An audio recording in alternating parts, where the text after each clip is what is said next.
അപ്പോൾ ഇതിന്റെ previous questions എന്തൊക്കെയാണ് ഏതൊക്കെയാണ് നമുക്ക് ആൻസർ ചെയ്യാൻ പറ്റുന്നത് നോക്കണ്ടേ മക്കളെ?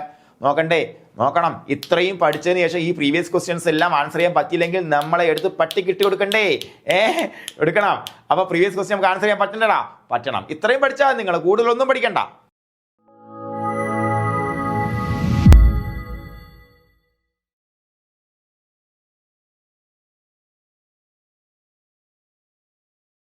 Hi, good morning friends. എൻ്റെ എല്ലാ പ്രിയപ്പെട്ട കൂട്ടുകാർക്കും സഹകാരി റേസ് പ്ലസിലേക്ക് ഹാർദമായ സ്വാഗതം. അപ്പോൾ നമ്മൾ ഇന്ന് നോക്കുന്നത് ഫീഡിംഗ് ആണ് മക്കളെ. ഫീഡിംഗ് എന്ന് പറയുമ്പോഴത്തേക്കും നമുക്ക് കുറച്ച് ഭാഗത്തു നിന്നും കൂടുതൽ ചോദ്യങ്ങൾ കോൺസെൻട്രേറ്റ് ചെയ്ത് ചോദിക്കുന്ന ഒരു മേഖലയാണ് അല്ലേ? പൗൾട്രി ഫീഡിംഗ് ആണെങ്കിൽ ശരി, നമ്മുടെ കാറ്റിൽ ഫീഡിംഗ് ആണെങ്കിൽ ശരി. അപ്പോൾ നമ്മൾ ആദ്യം പ്രിൻസിപ്പിൾസ് ഓഫ് ഫീഡിംഗ് കൃത്യമായിട്ട് മനസ്സിലാക്കി. ഇന്ന് നമ്മൾ അപ്രോക്സിമേറ്റ് പ്രിൻസിപ്പിൾസ്, അതുപോലെ DCP, TDN, മെറ്റബോളൈസബിൾ എനർജി, അതുപോലെ ക്ലാസിഫിക്കേഷൻ ഓഫ് ഫീഡ് സ്റ്റഫ്, അതുപോലെ അടുത്ത ക്ലാസ് ആകുമ്പോൾ നമ്മുടെ സൈലേജും അതുപോലെ നമ്മുടെ എന്താണ് ഹെയർ മേക്കിംഗ് ഒക്കെ ആകുമ്പോഴത്തേക്ക് നല്ലൊരു ടോപ്പിക്കും കവർ ആവും. ഒത്തിരി പ്രീവിയസ് ഇയർ ക്വസ്റ്റ്യൻസ് വന്നിട്ടുള്ള ഭാഗമാണ് കേട്ടോ. അതായത് നിങ്ങൾക്ക് വളരെ ഇമ്പോർട്ടൻ്റ് ആയിട്ട് കൃത്യമായിട്ട് പഠിച്ചു വെക്കേണ്ട കാര്യങ്ങളുണ്ട്. അത് ഓരോന്നായിട്ട് 1 by 1 ആയിട്ട് ഞാൻ പറഞ്ഞു തരും. അപ്പോൾ ഇത് ഇച്ചിരി ലെങ്തി ക്ലാസ് ആയിരിക്കും. ആദ്യം നിങ്ങൾ ചെയ്യേണ്ടത് എന്ത് ചെയ്യുക? DND മോഡ് ഓപ്പൺ ആക്കി ഇടുക, ഓൺ ആക്കി ഇടുക. Do not disturb mode open ആക്കി ഇട്ടതിന് ശേഷം ക്ലാസ് കാണുക. ഓക്കെ അല്ലേ?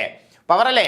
അപ്പൊ ആ പവർ എന്ന് പറയുമ്പോഴത്തേക്കും ഈ ക്ലാസ് കഴിയുമ്പോൾ ഇതിന്റെ അവസാനം ചോദിക്കുന്ന ചോദ്യങ്ങൾ 1 by 1 ആയിട്ട് പടപട ഉത്തരം പറയാനുള്ള കോൺഫിഡൻസ് ആയിരിക്കണം. സ്റ്റേറ്റ്മെന്റ് ക്വസ്റ്റ്യൻസ് 1 by 1 ആയിട്ട് എലിമിനേഷൻ ടെക്നിക്കിലൂടെ ചെയ്യാൻ പറ്റുന്ന കോൺഫിഡൻസ് ആയിരിക്കണം. അപ്പൊ ആദ്യമായിട്ട് നിങ്ങളുടെ മുന്നിൽ വരുന്ന എന്താണ്?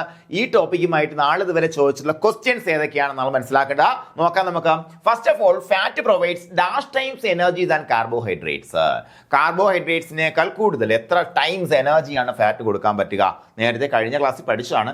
ഇവിടെയും നമ്മൾ ടെക്സ്റ്റിന്റെ ഭാഗത്ത് എടുത്ത് ഈ കാര്യം പറയുന്നുണ്ട്. അതുകൊണ്ടാണ് ഒന്നുകൂടെ ആഡ് ചെയ്തത്. അടുത്ത, feed constant in which the crude fibre is less than 18%. Repeated ആയിട്ട് ചോദിച്ചിട്ടുള്ള ക്വസ്റ്റൻ ആണ് കേട്ടോ. അപ്പോൾ അത് നമുക്ക് ക്ലാസിഫിക്കേഷൻ വരുന്ന കാര്യമാണ്. Dash is a leguminous fodder with high protein content and preferred in association with non leguminous fodder belongs to papilionaceae family വെച്ചിട്ടൊരു ക്വസ്റ്റ്യൻ. ഫാമിലി വെച്ചിട്ടല്ല, ആക്ച്വലി നമുക്ക് അല്ലാതെ തന്നെ ക്വസ്റ്റ്യൻ നമുക്ക് ഇവിടെ നിന്ന് കട്ട് ചെയ്ത് കണ്ടുപിടിക്കാവുന്നതേ ഉള്ളൂ. അത് നമുക്ക് ഈ ക്ലാസ് കഴിയുമ്പോൾ പറഞ്ഞുതരാം. അതുപോലെ drought and shade tolerant fodder crop suitable for cultivation in saline soil of Kerala. കേരളത്തിലെ സലൈൻ സോയിൽ അല്ലേ? ഡ്രോട്ട് ആൻഡ് ഷെയ്ഡ് റെസിസ്റ്റന്റ് ആയിട്ടുള്ള ടോളറന്റ് ആയിട്ടുള്ള ഒരു എന്താണ് ഫോഡർ ഏതെന്ന് ചോദിച്ചിട്ടുണ്ട്. അതുപോലെ റഫേജ് ഷുഡ് കണ്ടെയ്ൻ, ഇതേ കണ്ടോ ഈ 18% റിപ്പീറ്റ് ക്വസ്റ്റ്യൻ കണ്ടോ നിങ്ങൾ? അത് പിന്നെയും ചോദിച്ചേക്കാണ്. ഇനി നോക്കൂ. An example for legume fodder tree, വളരെ സിമ്പിൾ ആയ ക്വസ്റ്റ്യൻ ആണ്. DCP content of paddy straw നമുക്കൊരു ക്ലാസ് നെക്സ്റ്റ് വരുന്നുണ്ട്, എന്നാലും ഞാൻ ആഡ് ചെയ്യുന്നേ ഉള്ളൂ. Name the grass that can be cultivated as an intercrop in arecanut and coconut plantation. Arecanut coconut പ്ലാന്റേഷന്റെ ക്രോപ്പ് ചെയ്യാൻ പറ്റുന്ന ഗ്രാസ് ഏതെന്ന് ചോദിച്ചിട്ടുണ്ട്. കഴിഞ്ഞില്ല. നോക്കൂ. The percentage of water content in ഹേയിൽ എത്ര വാട്ടർ കണ്ടന്റ് ഉണ്ടാകാമെന്ന് ചോദിച്ചിട്ടുണ്ട്. അതുപോലെ a feed ingredient which a good source of B complex vitamin ഏതെന്ന് ചോദിച്ചിട്ടുണ്ട്. അതുപോലെ fodder best suited in water logged area എന്ന് ചോദിച്ചിട്ടുണ്ട്. അതുപോലെ feed stuff having the lowest amount of protein and highest amount of crude fibre. സ്ട്രോയുടെ ഭാഗത്ത് വരുന്ന question ആണ്, എന്നാലും ഇവിടെ ആഡ് ചെയ്തോ കുഴപ്പമില്ല. Dash is a legume fodder rich in protein and calcium. പ്രോട്ടീനിലും കാൽഷ്യത്തിലും റിച്ച് ആയിട്ടുള്ള ലെഗ്യൂം ഫോഡർ ഏതെന്ന് ചോദിച്ചിട്ടുണ്ട്. അതൊക്കെ സിമ്പിൾ ആയിട്ട് നമുക്ക് എലിമിനേറ്റ് ചെയ്ത് കണ്ടുപിടിക്കാൻ പറ്റുന്ന ക്വസ്റ്റ്യൻസ് മാത്രമാണ്. കഴിഞ്ഞില്ല. Hybrid Napier is a cross between dash and dash എന്ന് ചോദിച്ചിട്ടുണ്ട്. Dash is called king of fodder എന്ന് ചോദിച്ചിട്ടുണ്ട്. Which of the following is a legume fodder എന്ന് പിന്നെയും ചോദിച്ചിരിക്കുന്നു. The minimum crude protein content of grade 1 compound cattle feed. Grade 1 അതായത് നമുക്ക് 2 എണ്ണം ഉണ്ടല്ലോ, 2 കോമ്പൗണ്ട് കാറ്റിൽ ഫീഡിന്റെ കോമ്പോസിഷൻ പഠിക്കാനുണ്ട്. അതിൽ നിന്ന് വരെ ക്വസ്റ്റ്യൻ വന്നിട്ടുണ്ട്. The fodder grass that is suitable for cultivation water logged ഏരിയയിൽ സ്യൂട്ടബിൾ ആയിട്ടുള്ള ഫോഡർ ഗ്രാസ് എന്ന് ചോദിച്ചിട്ടുണ്ട്. അപ്പൊ അങ്ങനെ ക്വസ്റ്റ്യൻസിന്റെ ഒരു അയ്യരി കളിയാണ് ഈ മേഖലയിൽ. അപ്പൊ നമുക്ക് ഓരോന്നിന്റെ ചോദ്യവും ഓരോ ക്വസ്റ്റ്യനും നിങ്ങൾക്ക് സിമ്പിൾ ആയിട്ട് ഈ ക്ലാസ് കഴിയുമ്പോൾ ആൻസർ ചെയ്യാൻ പറ്റും. നോക്കാം. First of all, proximate principle. Proximate എന്ന് പറയാൻ പേര് തന്നെ അപ്രോക്സിമേറ്റ് അല്ലെ? അപ്രോക്സിമേറ്റ്, ഏകദേശ കണക്കം. അപ്പൊ നമ്മള് ഒരു കാറ്റിലിന് ഫീഡ് കൊടുക്കുന്നു. ഫീഡ് കൊടുക്കുമ്പോഴത്തേക്കും നോക്കൂ, ഞാൻ 1 കിലോ ഫീഡ് കൊടുത്തു എൻ്റെ കാറ്റിലിന്. അപ്പുറത്തെ രാമൻ ചേട്ടനും കൊടുത്തു 1 കിലോ ഫീഡ്. ഈ 1 കിലോ ഫീഡ് കൊടുത്തപ്പോഴത്തേക്കും അതിൽ നിന്ന് കിട്ടിയ ഔട്ട്കം ഡിഫറൻ്റ് ആണെന്ന് വെച്ചോളൂ. ഡിഫറൻ്റ് ആകാൻ സാധ്യതയില്ലേ? പല കാരണങ്ങൾ ഡിഫറൻ്റ് ആകാം അല്ലേ? പശുവിൻ്റെ ഹെൽത്ത് കാര്യങ്ങളെല്ലാം. വാട്ടവർ നമുക്ക് ഈ തീറ്റ മാറുമ്പോഴത്തേക്കും ഡിഫറൻസ് ഉണ്ടാകുമെന്ന് മനസ്സിലാക്കാൻ നിങ്ങൾ ഉണ്ടാവൂലേടാ, ഉണ്ടാകാൻ സാധ്യതയുണ്ട്. കാരണം എന്താ, ഇതിങ്ങനെ തിരിയായിട്ട് ഉണ്ടാക്കി വെക്കാൻ വേണ്ടി അതിനകത്ത് ഇത്ര ശതമാനം ന്യൂട്രിയൻസ് എല്ലാം ഇടണോ നിർബന്ധമുണ്ടോ ഈ പറഞ്ഞ മാനുഫാക്ചറിന്? ഇല്ല അല്ലേ. വില കുറയ്ക്കാൻ വേണ്ടിയിട്ട് അല്ലെങ്കിൽ അവന് ലാഭം കൂട്ടാൻ വേണ്ടിയിട്ട് വളരെ ന്യൂട്രീഷ്യസ് ആയിട്ടുള്ള ഏതെങ്കിലും ഒരു സാധനം കട്ട് ചെയ്യാൻ അവന് കട്ട് ചെയ്തൂടെ? അപ്പൊ നമ്മൾ കൊടുക്കണ സാധനം എന്തെന്ന് അറിയണം. അതിൽ എന്തൊക്കെ ഉണ്ട് എന്നറിയണ്ടേ, എത്ര ശതമാനം ഉണ്ടെന്ന് അറിയണ്ടേ, നമ്മുടെ അനിമലിന് ആവശ്യമായിട്ടുള്ള അളവിൽ ഈ പറഞ്ഞ ന്യൂട്രിയൻസ് എല്ലാം ഉണ്ടെന്ന് അറിയണ്ടേ. അതിനുവേണ്ടി 1866 നമുക്ക് ഇവിടെ കൊണ്ടുവന്ന, അതായത് ജർമ്മൻ ടൗൺ ആയിട്ടുള്ള വീൻഡയിൽ കൊണ്ടുവന്ന ഒരു അനാലിസിസ് മെത്തേഡാണ്. അതായത് നമ്മുടെ ഈ ഫീഡ് സ്റ്റഫിന്റെ ക്വാളിറ്റി അനലൈസ് ചെയ്യാൻ വേണ്ടി കൊണ്ടുവന്ന മെത്തേഡാണ് എന്ത്, പ്രോക്സിമേറ്റ് അനാലിസിസ് അല്ലെങ്കിൽ വീൻഡേ അനാലിസിസ് എന്ന് പറയുന്ന ഒരു പരിപാടി. ഏകദേശം 150 വർഷമായിട്ട് അത് ഉപയോഗിച്ചുകൊണ്ടിരിക്കുന്ന ഒരു മെത്തേഡാണ്.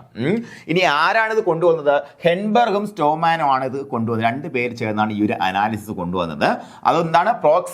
അപ്രോക്സിമേറ്റ് പ്രിൻസിപ്പിൾസ് എന്ന് നിങ്ങൾ പറഞ്ഞാൽ കുഴപ്പമില്ല. എന്താണ് പ്രോക്സിമേറ്റ് പ്രിൻസിപ്പിൾസ്? നോക്കാം. അപ്പൊ ഇതിന്റെ അടിസ്ഥാനത്തിൽ nutrients present in a sample of feed are analysed and expressed in terms of 6 broad fundamental principles called proximate principles. നോക്കാം എന്താ പ്രോക്സിമേറ്റ് പ്രിൻസിപ്പിൾസ് എന്ന് പറഞ്ഞാൽ, നമ്മൾ ഈ പറഞ്ഞ പ്രോക്സിമേറ്റ് അനാലിസിന്റെ അടിസ്ഥാനത്തിൽ ഒരു ഫീഡ് കൊള്ളാമോ കൊള്ളൂലേ, അല്ലെങ്കിൽ ഇതിൽ എത്രത്തോളം എന്തെല്ലാം സാധനങ്ങൾ ഉണ്ടെന്ന് മനസ്സിലാക്കാൻ വേണ്ടി നമ്മൾ 6 പ്രധാനപ്പെട്ട ഫണ്ടമെന്റൽ പ്രിൻസിപ്പിൾസ് ആയിട്ട് തിരിച്ചിരിക്കുന്നു. ഏതൊക്കെയെന്ന് നോക്കാം. ഒരു ഫീഡിലുള്ള വസ്തുക്കളെ നമ്മൾ ആദ്യം വാട്ടർ, എത്ര ശതമാനം ജലാംശമുണ്ട് എന്ന് നമുക്ക് മനസ്സിലാക്കണം അല്ലെ. നമ്മുടെ കയ്യിൽ കിട്ടിയ 100 ഗ്രാം സാമ്പിൾ ആണെന്നിരിക്കട്ടെ. 100 ഗ്രാം സാമ്പിൾ ആണെന്നുണ്ടെങ്കിൽ ഒരു 135 ഡിഗ്രി സെന്റിഗ്രേഡിൽ ചൂടായി കഴിഞ്ഞാൽ, ഒരു നിശ്ചിത സമയം ചൂടായി കഴിഞ്ഞാൽ അതിൽ പിന്നെ അപ്പം എന്ത് ചെയ്യും, 100 ഗ്രാം എന്ന് പതുക്കെ വെയിറ്റ് കുറയുമല്ലേ? കുറഞ്ഞു വരുമ്പോഴത്തേക്കും നോക്കൂ, ഒരു 90 ഗ്രാം ആയിട്ട് നിൽക്കുന്നു എന്ന് വെക്കുക. ഈ 90 ഗ്രാം ആയതിനു ശേഷം ചൂട് നമ്മളിങ്ങനെ കൊടുത്തുകൊണ്ടിരിക്കുക. 90 ഗ്രാം ആയതിനു ശേഷം പിന്നെ ആ വെയിറ്റ് കുറയുന്നില്ല ചൂട് കൊടുക്കുന്നതനുസരിച്ച്. അപ്പൊ അതിന്റെ അർത്ഥം എന്താ? വാട്ടർ എത്ര ശതമാനം? 10% അല്ലേ? ശരി എന്നെ പറഞ്ഞത്. ഇനി എന്താ അടുത്തത്? Ether extract. ഈതർ എന്ന് പറയുമ്പോൾ ഒരു സോൾവെന്റ് ആണ്. സോൾവെന്റ് എന്ന് പറയുമ്പോൾ എന്താ? ലായകം എന്ന് പറയും. എന്താ ലായകം? ലയിപ്പിക്കുന്നതിനെയാണ് ലായകം എന്ന് പറയുക. അല്ലെങ്കിൽ ലയിപ്പിക്കാൻ, മറ്റുള്ള വസ്തുക്കളെ ലയിപ്പിക്കാൻ ശേഷിയുള്ളതാണ് ലായകം അല്ലെ. ഈതർ എന്ന് പറയുമ്പോൾ എന്താണ്? ഒരു ലായകമാണ്. എന്തിനെയാണ് ഈതർ പ്രധാനമായിട്ട് ലയിപ്പിക്കുക? ഫാറ്റ്, ലിപ്പിഡ്സ് അങ്ങനെയുള്ള സാധനങ്ങളെ ലയിപ്പിക്കാൻ ശേഷിയുള്ള സാധനമാണ്. സാധാരണ നമുക്ക് വെള്ളത്തിൽ ഫാറ്റിനെ ലയിപ്പിക്കാൻ പറ്റുമോ? ഇല്ല അല്ലെ. വെള്ളത്തിൽ എണ്ണ എടുത്ത് ഒഴിച്ചു കഴിഞ്ഞാൽ ലയിക്കും, അത് മുകളിൽ പൊന്തി കിടക്കത്തല്ലേ ഉള്ളൂ. അതുപോലെ ഫാറ്റ്, നമ്മുടെ മിൽക്കിന്റെ ഫാറ്റ് നമ്മുടെ മിൽക്കിൽ ലയിച്ചാണ് ഇരിക്കുന്നത്? അല്ലല്ലോ, മിൽക്കിൽ ലയിച്ചല്ല. എന്താണ്? ഇമൽഷൻ ആയിട്ടായിരിക്കുന്നത് അല്ലെ. അപ്പൊ ഈ പറഞ്ഞ ഫാറ്റിനെ അല്ലെങ്കിൽ ലിപ്പിഡ്സിനെ ലയിപ്പിക്കാൻ ശേഷിയുള്ള ഒരു ലായകമാണെന്താ? ഈതർ എന്ന് പറയുമ്പോഴത്തേക്കും. അപ്പോൾ ഈ പറഞ്ഞ 90 ഗ്രാം കിട്ടി ചൂടാക്കിയപ്പോഴത്തേക്കും വെള്ളം എത്രയെന്ന് മനസ്സിലായി? 10% അല്ലെ. നമുക്ക് തന്നിരിക്കുന്നതിൽ 10% വെള്ളമുള്ളത്. കാരണം ബാക്കി ചൂടാക്കിയപ്പോൾ ബാക്കിയിട്ട് 90 ഗ്രാമാ. ഇനി ഈതർ വെച്ച് എക്സ്ട്രാക്ട് ചെയ്യുന്നു. നോക്ക്, ഈതർ വെച്ച് എക്സ്ട്രാക്ട് ചെയ്തപ്പോഴത്തേക്കും 90 ഗ്രാം എന്നുള്ളത് 87.5 ഗ്രാമായി കുറഞ്ഞു. അപ്പൊ അതിന്റെ അർത്ഥം എന്താ? അതിനകത്ത് ഈതറിൽ ലയിക്കുന്ന വസ്തുക്കൾ, അതിനകത്ത് ഫാറ്റ് തന്നെ ആകണമെന്നില്ല, ഫാറ്റിന്റെ സ്വഭാവമുള്ള ഡൈസ് ഉണ്ടായിരിക്കും, പല കാര്യങ്ങളും ഉണ്ടായിരിക്കും, അതെല്ലാം കൂടെ ചേർത്ത്. അതാ പറഞ്ഞത് എന്താണ്? പ്രോക്സിമേറ്റ് പ്രിൻസിപ്പിൾ, അപ്രോക്സിമേറ്റ് കണക്കാ കിട്ടുക അല്ലെ. അപ്പൊ അതിന്റെ അർത്ഥം എന്താ? 2.5% അവിടെ എന്ത് കുറഞ്ഞു. അപ്പൊ 2.5% എന്ത്? അതിന്റെ ഈതർ എക്സ്ട്രാക്ട്. പിന്നെ ക്രൂഡ് ഫൈബർ, അതുപോലെ ക്രൂഡ് പ്രോട്ടീൻ. അടുത്ത മൂന്നാമത്തെ എന്താണ്? Crude fibre. പിന്നെ പറയുന്നത് ക്രൂഡ് പ്രോട്ടീൻ. ക്രൂഡ് പ്രോട്ടീൻ എന്ന് പറയുമ്പോഴത്തേക്കും അതിന്റെ പ്രിൻസിപ്പിൾ ഇതാണ്. സാധാരണ നമ്മൾ 1 ഗ്രാം പ്രോട്ടീൻ എടുത്തു കഴിഞ്ഞാൽ അതിന്റെ 16% എന്തായിരിക്കും? നൈട്രജൻ ആയിരിക്കും. ഇതാണ് അതിൻ്റെ ഒരു കണക്ക്. ഒരുവിധപ്പെട്ട എല്ലാ പ്രോട്ടീൻ, ഏത് പ്രോട്ടീൻ ആണെന്നുണ്ടെങ്കിൽ ഒരു 16% നൈട്രജൻ ഉണ്ടായിരിക്കും. അപ്പൊ തന്നിരിക്കുന്ന ഈ പറഞ്ഞ ഇത്രയും സാധനത്തില് എത്ര പ്രോട്ടീൻ ഉണ്ട് എന്ന് കണ്ടുപിടിക്കാൻ എന്ത് ചെയ്താൽ മതി? നൈട്രജൻ എത്രയുണ്ടെന്ന് കണ്ടുപിടിച്ചാൽ മതി. അത് പോരാ. കാര്യം എന്താ? എന്തായാലും പ്രോട്ടീനിൽ 16% എന്തുണ്ട്? നൈട്രജൻ ഉണ്ട്. അപ്പൊ ഏകദേശം നമുക്ക് അതിനകത്തുള്ള നൈട്രജൻ കണ്ടുപിടിച്ചു കഴിഞ്ഞാൽ ഏകദേശം എത്ര പ്രോട്ടീൻ ഉണ്ടെന്ന് കൃത്യമായി മനസ്സിലാക്കാൻ പറ്റും. അപ്പൊ എന്താ കുഴപ്പം? എന്താ? പ്രോട്ടീൻ അല്ലാത്ത നൈട്രജൻ സോഴ്സുള്ള സാധനങ്ങൾ അവിടെ ഉണ്ടാവാനുള്ള സാധ്യത ഉണ്ട്. അത് അംഗീകരിക്കുന്നു. ഓക്കെ. അപ്പൊ എന്നാൽ ഏകദേശം നമുക്കത് അറിയാൻ പറ്റും. അതുകൊണ്ട് ആ വാക്ക് ശ്രദ്ധിക്കുക. ക്രൂഡ് പ്രോട്ടീൻ എന്ന് പറയുന്നതാണ്. ക്രൂഡ് പ്രോട്ടീൻ എന്താണ് മക്കളെ? ക്രൂഡ് പ്രോട്ടീൻ എന്താണ്? Crude protein digestible crude protein അല്ല. അത് പിന്നെ പറഞ്ഞുതരും. അപ്പൊ എന്തൊക്കെയാണ്? പ്രധാനപ്പെട്ട പ്രോക്സിമേറ്റ് പ്രിൻസിപ്പിൾസ് ഏതൊക്കെ? 1 water, 2 ether extract, 3 crude fibre, 4 crude protein, 5 total ash. ഈ ക്രൂഡ് പ്രോട്ടീൻ എത്ര ഉണ്ടെന്ന് കണ്ടെത്തിയിട്ട് കംപ്ലീറ്റ് അങ്ങ് പിടിച്ചിട്ട് കത്തിക്കും. ആ 100 ഗ്രാമിനെയും കത്തിച്ചു കഴിഞ്ഞാൽ നമുക്ക് അവസാനം ഒരു 4 ഗ്രാം അല്ലെങ്കിൽ 5 ഗ്രാം എന്ത് കിട്ടി? സപ്പോസ് 5 ഗ്രാം ആണെന്നല്ല ഞാൻ പറഞ്ഞത് ജസ്റ്റ് പറഞ്ഞതേ ഉള്ളൂ. 5 ഗ്രാം ആണ് ചാരം കിട്ടിയെന്ന് വെച്ചോ. ചാരം ഇതാണ് ടോട്ടൽ ആഷ്. ഈ ടോട്ടൽ ആഷ് എന്ന് പറയുമ്പോൾ അതിനകത്തുള്ള mineral content, non organic content ആയിരിക്കും അല്ലെ. ഒരു സാധനം നമ്മളെടുത്ത് കത്തിക്കുമ്പോൾ, ഒരു തടി കഷ്ണം കത്തിക്കുമ്പോഴത്തേക്ക് അതിനകത്തുള്ള ഓർഗാനിക് മാറ്റർ എല്ലാം എന്തായിട്ട് പോകും? ജലാംശമായിട്ടോ അല്ലാന്നുണ്ടെങ്കിൽ ചൂടായിട്ടോ അല്ലെങ്കിൽ എന്തായിട്ട് കാർബൺ ഡൈ ഓക്സൈഡ് ഒക്കെ ആയിട്ട് പോകും. ഇതാണ് ഓർഗാനിക് കണ്ടന്റ് അങ്ങ് നഷ്ടപ്പെടും. പിന്നെ ഇനോർഗാനിക് ആയിട്ടുള്ള ആഷ് മാത്രമേ, അല്ലെങ്കിൽ മിനറൽ കണ്ടന്റ് മാത്രമേ അവിടെ ശേഷിക്കത്തുള്ളൂ. അപ്പൊ അതാണ് ആഷ് എന്ന് പറയുമ്പോഴത്തേക്കും. ഇത്രയും നമ്മൾ കണ്ടുപിടിച്ചു ഈ 100. അത് കഴിഞ്ഞിട്ട് ഇതെല്ലാം കൂടെ കുറയ്ക്കുമ്പോഴത്തേക്കും 100 നിന്ന് മൈനസ് ചെയ്യുമ്പോഴത്തേക്കും ഒരു വാല്യൂ കിട്ടും. ആ വാല്യൂ ആണ് നൈട്രജൻ ഫ്രീ എക്സ്ട്രാക്ട് എന്ന് പറയുന്നത്. മനസ്സിലായോ? ഇതെല്ലാം കൂടെ എല്ലാം കൂടെ കുറയ്ക്കുമ്പോഴത്തേക്കും ബാക്കി കിട്ടുന്ന ഒരു ചെറിയ വാല്യൂ ആണ് നൈട്രജൻ ഫ്രീ എക്സ്ട്രാക്ട്. ഓക്കെ, അപ്പൊ ഇത്രയാണ് വരുന്നത്. ഓക്കെ, അപ്പൊ ഇതാണ് നമ്മുടെ പ്രധാനപ്പെട്ട, നിങ്ങൾ ഇവിടെ ഈ പറഞ്ഞ അനാലിസിസ് മെത്തേഡ് ഒന്നും ഇതൊന്നും പഠിക്കേണ്ട ആവശ്യമില്ല. ഇത് എന്തെന്നുള്ള കാര്യം ജസ്റ്റ് ഒന്ന് മനസ്സിലാക്കാൻ വേണ്ടി പറഞ്ഞതേ ഉള്ളൂ. പഠിച്ചിരിക്കേണ്ട കാര്യം 6 ബ്രോഡ് ഫണ്ടമെന്റൽ പ്രിൻസിപ്പിൾസ് അല്ലെ, പ്രോക്സിമേറ്റ് പ്രിൻസിപ്പിൾസ് എന്ന് വിളിക്കുന്നവയെ: 1 water, 2 ether extract, 3 crude fibre, 4 crude protein, 5 total ash, അതുപോലെ 6 നൈട്രജൻ ഫ്രീ എക്സ്ട്രാക്ട്, NFE അല്ലെ. അത് നോക്കാം. അപ്പൊ ഇത്രയും 6 കാര്യങ്ങൾ കൃത്യമായിട്ട് എന്താണെന്ന് പഠിച്ചു വെച്ചേക്കണം. വർഷം ഒന്നും പഠിച്ചില്ലെങ്കിലും കുഴപ്പമില്ല. നമുക്ക് അഡീഷണൽ പോയിന്റ് ആണ്. ഹെൻബർഗും സ്റ്റോക്ക്മാനാണ് പ്രോക്സിമേറ്റ് അനാലിസിസ് അല്ലെങ്കിൽ വീൻഡേ അനാലിസിസ് കൊണ്ടുവന്നത് മനസ്സിലാക്കി വെച്ചേക്കുക. വീൻഡേ അനാലിസിന്റെ മറ്റൊരു പേരാണ് പ്രോക്സിമേറ്റ് അനാലിസിസ്. കൃത്യമായിട്ട് മനസ്സിലാക്കി വെച്ചേക്കുക. 6 ഫണ്ടമെന്റൽ പ്രിൻസിപ്പിൾസ് മറന്നുപോയിരുന്നു. കണ്ണടച്ചു പറഞ്ഞേടാ. Water, crude fibre, crude protein അല്ലെ, നൈട്രജൻ ഫ്രീ എക്സ്ട്രാക്ട്, പിന്നെ ടോട്ടൽ ആഷ്, അതുപോലെ തന്നെ ഈതർ എക്സ്ട്രാക്ട്. ഇത്രയും കാര്യങ്ങളാണ് നമുക്ക് വരുന്ന 6 പ്രധാനപ്പെട്ട ഫണ്ടമെന്റൽ പ്രിൻസിപ്പിൾസ്. ഇനി നമുക്ക് നമ്മുടെ പുതിയ ടെക്സ്റ്റിൽ കുറച്ചും കൂടെ വിശാലമായിട്ട് ഇത് കൊടുത്തിട്ടുണ്ട്. അപ്പൊ നമുക്ക് ഫസ്റ്റ് ഓഫ് ഓൾ എന്താണ്? മോയ്സ്ചറിൽ എന്തൊക്കെ വരും? വാട്ടറും വരും, വോളറ്റൈൽ സബ്സ്റ്റൻസസ് ഉൾപ്പെടും കേട്ടോ. ഇതൊന്ന് നിങ്ങൾ പ്രത്യേകം നോട്ട് ചെയ്ത് വെച്ചേക്കാം. മോയ്സ്ചർ ചൂടാക്കുമ്പോൾ നഷ്ടപ്പെടുന്നത് വാട്ടർ മാത്രമല്ല കേട്ടോ, അതിന്റെ കൂട്ടത്തിൽ വോളറ്റൈൽ സബ്സ്റ്റൻസസ്. എന്താ വോളറ്റൈൽ സബ്സ്റ്റൻസ് എന്ന് പറഞ്ഞു കഴിഞ്ഞാൽ ചില ഓയിലുകളൊക്കെ ഉണ്ടായിരിക്കും അല്ലേ. അതായത് നമുക്കൊന്ന് ചൂടാക്കുമ്പോഴത്തേക്കും, അതായത് നമ്മുടെ എണ്ണയൊക്കെ തിളച്ച് പോകണമെന്നുണ്ടെങ്കിൽ വളരെ വലിയ ഊഷ്മാവ് വേണം. പക്ഷേ നമ്മുടെ ഈ മണം ഉണ്ടാക്കുന്ന സാധനങ്ങളൊക്കെ ഇല്ലേ, ഗന്ധം തരുന്ന സാധനങ്ങളൊക്കെ ചെറിയ വോളറ്റൈൽ സബ്സ്റ്റൻസ് ഉണ്ടായിരിക്കും. അപ്പൊ അതെല്ലാം നോർമൽ ടെമ്പറേച്ചർ തന്നെ ഇങ്ങനെ ആവിയായി പോകുന്നതുകൊണ്ടാണ് നമുക്ക് എന്ത് കിട്ടുന്നത്? ഗന്ധം മൂക്കിൽ കിട്ടുന്നത്. ഒരു പൂവെടുത്ത് നമ്മൾ വാസനിക്കുമ്പോഴത്തേക്കും അതിനകത്തുനിന്ന് എന്തോ ഒരു ഓയിൽ എന്തായിട്ട് വരുന്നു? വോളറ്റൈലായിട്ട് വരുന്നതുകൊണ്ടാണ് നമുക്ക് ഗന്ധം കിട്ടുക അല്ലെ. അപ്പൊ അങ്ങനെ വോളറ്റൈൽ സബ്സ്റ്റൻസ് എന്തിൽ നഷ്ടപ്പെടും? ചൂടാക്കുമ്പോൾ നഷ്ടപ്പെടും. അത് മോയ്സ്ചറിന്റെ ഗണത്തിലാണ് പെടുത്തുന്നത്, ആദ്യത്തെ ഗണത്തിലാണ് പെടുത്തുന്നത്. അപ്പൊ മോയ്സ്ചർ കഴിഞ്ഞാൽ എന്താണ്? നേരത്തെ നമ്മൾ പറഞ്ഞു വാട്ടർ മാത്രമേ ഉള്ളത്. വാട്ടർ മാത്രമല്ല, ഈ പറഞ്ഞ വോളറ്റൈൽ സബ്സ്റ്റൻസ് അവിടെ പെടും. അത് കഴിഞ്ഞാൽ എന്താണ്? ഡ്രൈ മാറ്ററാണ് വരുന്നത് അല്ലേ. മോയ്സ്ചർ കഴിഞ്ഞാൽ പിന്നെ ഒരു നിശ്ചിത ചൂട് കൊടുത്തു കഴിഞ്ഞ് പിന്നെ ഭാരം കുറയുന്നില്ല, പിന്നെ വരുന്ന ഡ്രൈ മാറ്റർ ആണ്. അതിൽ ഓർഗാനിക് മാറ്റർ, ഇനോർഗാനിക് മാറ്റർ എന്ന് 2 ആയിട്ട് തിരിച്ചിട്ടുണ്ട് അല്ലേ. നോക്കാം. അപ്പോ ഈ ഓർഗാനിക് മാറ്റർ എന്ന് പറയുമ്പോൾ കത്തിപ്പോകുന്ന സാധനങ്ങളാ. ഇതെല്ലാം കത്തും. നോക്കാം. Crude protein. അപ്പോൾ ക്രൂഡ് പ്രോട്ടീൻ എന്ന് പറയുമ്പോൾ അതിനകത്ത് എന്തൊക്കെയുണ്ട്? പ്യുവർ പ്രോട്ടീൻ ഉണ്ടാകാം അല്ലേ, അമൈനോ ആസിഡുകൾ ഉണ്ടാകാം, നോൺ പ്രോട്ടീൻ നൈട്രജൻ കോമ്പൗണ്ട്സും ഉണ്ടാകാം. നല്ല പ്രോട്ടീനും ഉണ്ടാകാം. പ്രോട്ടീൻ്റെ കോൺസ്റ്റൻസ് എന്താണ്? അമൈനോ ആസിഡുകളാണ്. അതുപോലെ അതിൽ 2 നൈട്രജൻ ഉണ്ടായിരിക്കും നിർബന്ധമായിട്ടും. പിന്നെന്താണ്? NPN അല്ലെ, നോൺ പ്രോട്ടീൻ നൈട്രോജിനസ് കോമ്പൗണ്ട്സ്. ഉദാഹരണം എന്താണ്? യൂറിയ അല്ലെ. യൂറിയ നമ്മൾ എന്ത് ചെയ്യാറുണ്ട്? നമ്മളെ ക്യാറ്റിൽ ഫീഡിൽ ആഡ് ചെയ്യാറുണ്ട്. എന്തിനു വേണ്ടിയിട്ടാണ്? നോൺ പ്രോട്ടീൻ നൈട്രോജിനസ് കോമ്പൗണ്ട്സിനെയും എന്തായിട്ട് കൺവേർട്ട് ചെയ്യാൻ? പ്രോട്ടീനായിട്ട് കൺവേർട്ട് ചെയ്യാൻ ആർക്ക് ശേഷിയുണ്ട്? നമ്മുടെ റൂമൻ മൈക്രോബ്സിന് ശേഷിയുണ്ടെന്ന് പഠിച്ചിട്ടില്ലേ? മറന്നുപോയാടാ. എടാ, പ്രോട്ടീൻ ഡൈജഷൻ റൂമനകത്തുള്ള പ്രോട്ടീൻ ഡൈജഷന്റെ സ്റ്റെപ്പ് ബൈ സ്റ്റെപ്പ് ആയിട്ട് നിങ്ങൾ നോക്കിക്കഴിഞ്ഞാൽ നിങ്ങൾക്ക് അറിയാൻ പറ്റും. എന്താ മക്കളെ? എന്താ ഓർമ്മയുണ്ടോ? ഏത് പ്രോട്ടീൻ കൊടുത്താലും ഇൻ കേസ് നിങ്ങൾക്ക് പ്രോട്ടീൻ അല്ലാത്ത നോൺ പ്രോട്ടീൻ നൈട്രോജിനസ് കോമ്പൗണ്ട് കൊടുത്തു കഴിഞ്ഞാലും അതിനെ ആദ്യം എന്താക്കി മാറ്റും?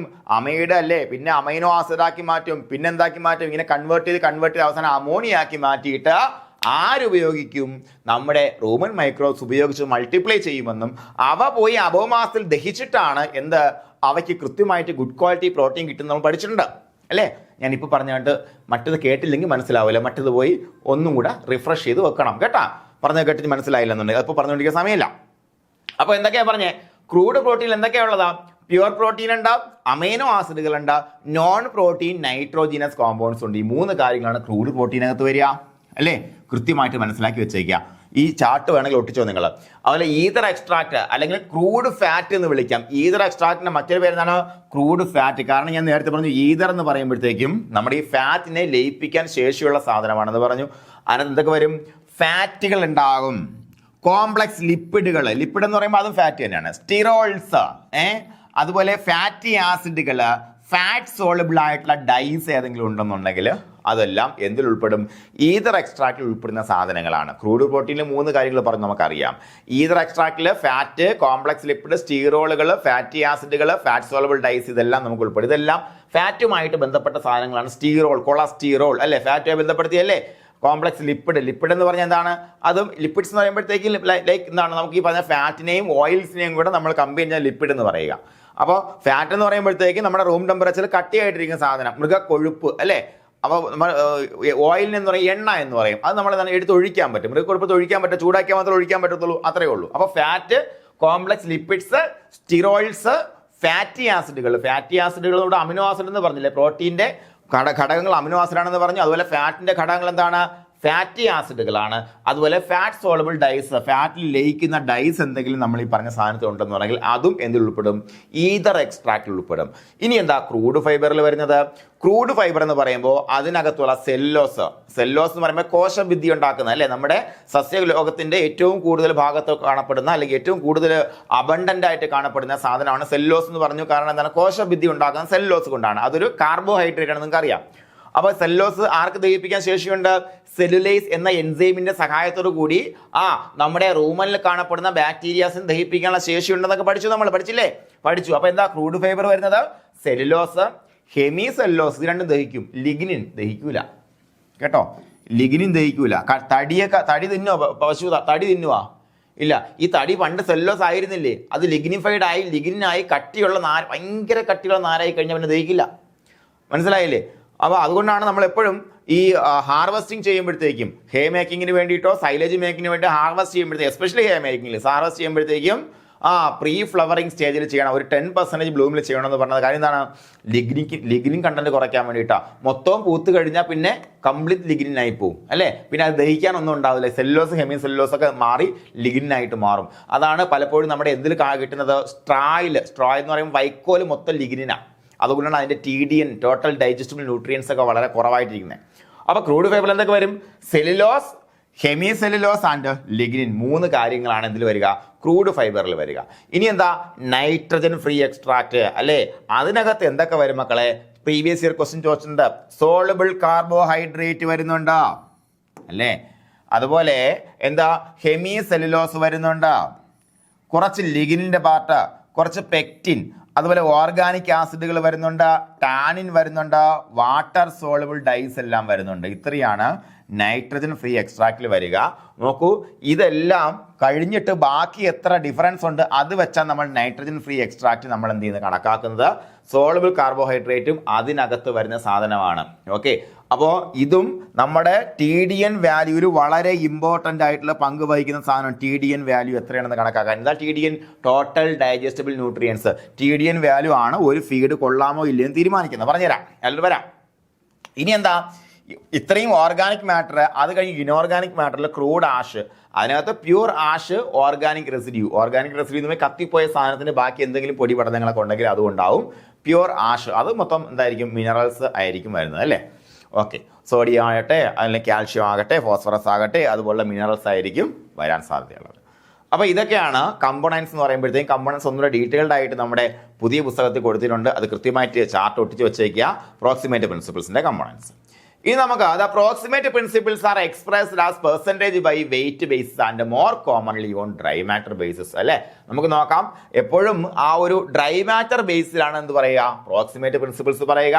Of the 6 proximate principles, only 5 are actually analyzed, and the 6th principle, the nitrogen-free extract, is calculated by difference. ഞാൻ നേരത്തെ പറഞ്ഞു എന്താണ് സാധാരണ നമ്മുടെ പ്രോക്സിമേറ്റ് അനാലിസിസിൽ മൊത്തം എത്ര എണ്ണത്തിന് നമ്മൾ കണക്ക് കൂട്ടും? 5 എണ്ണത്തിന് മാത്രമേ കണക്ക് കൂട്ടത്തുള്ളൂ.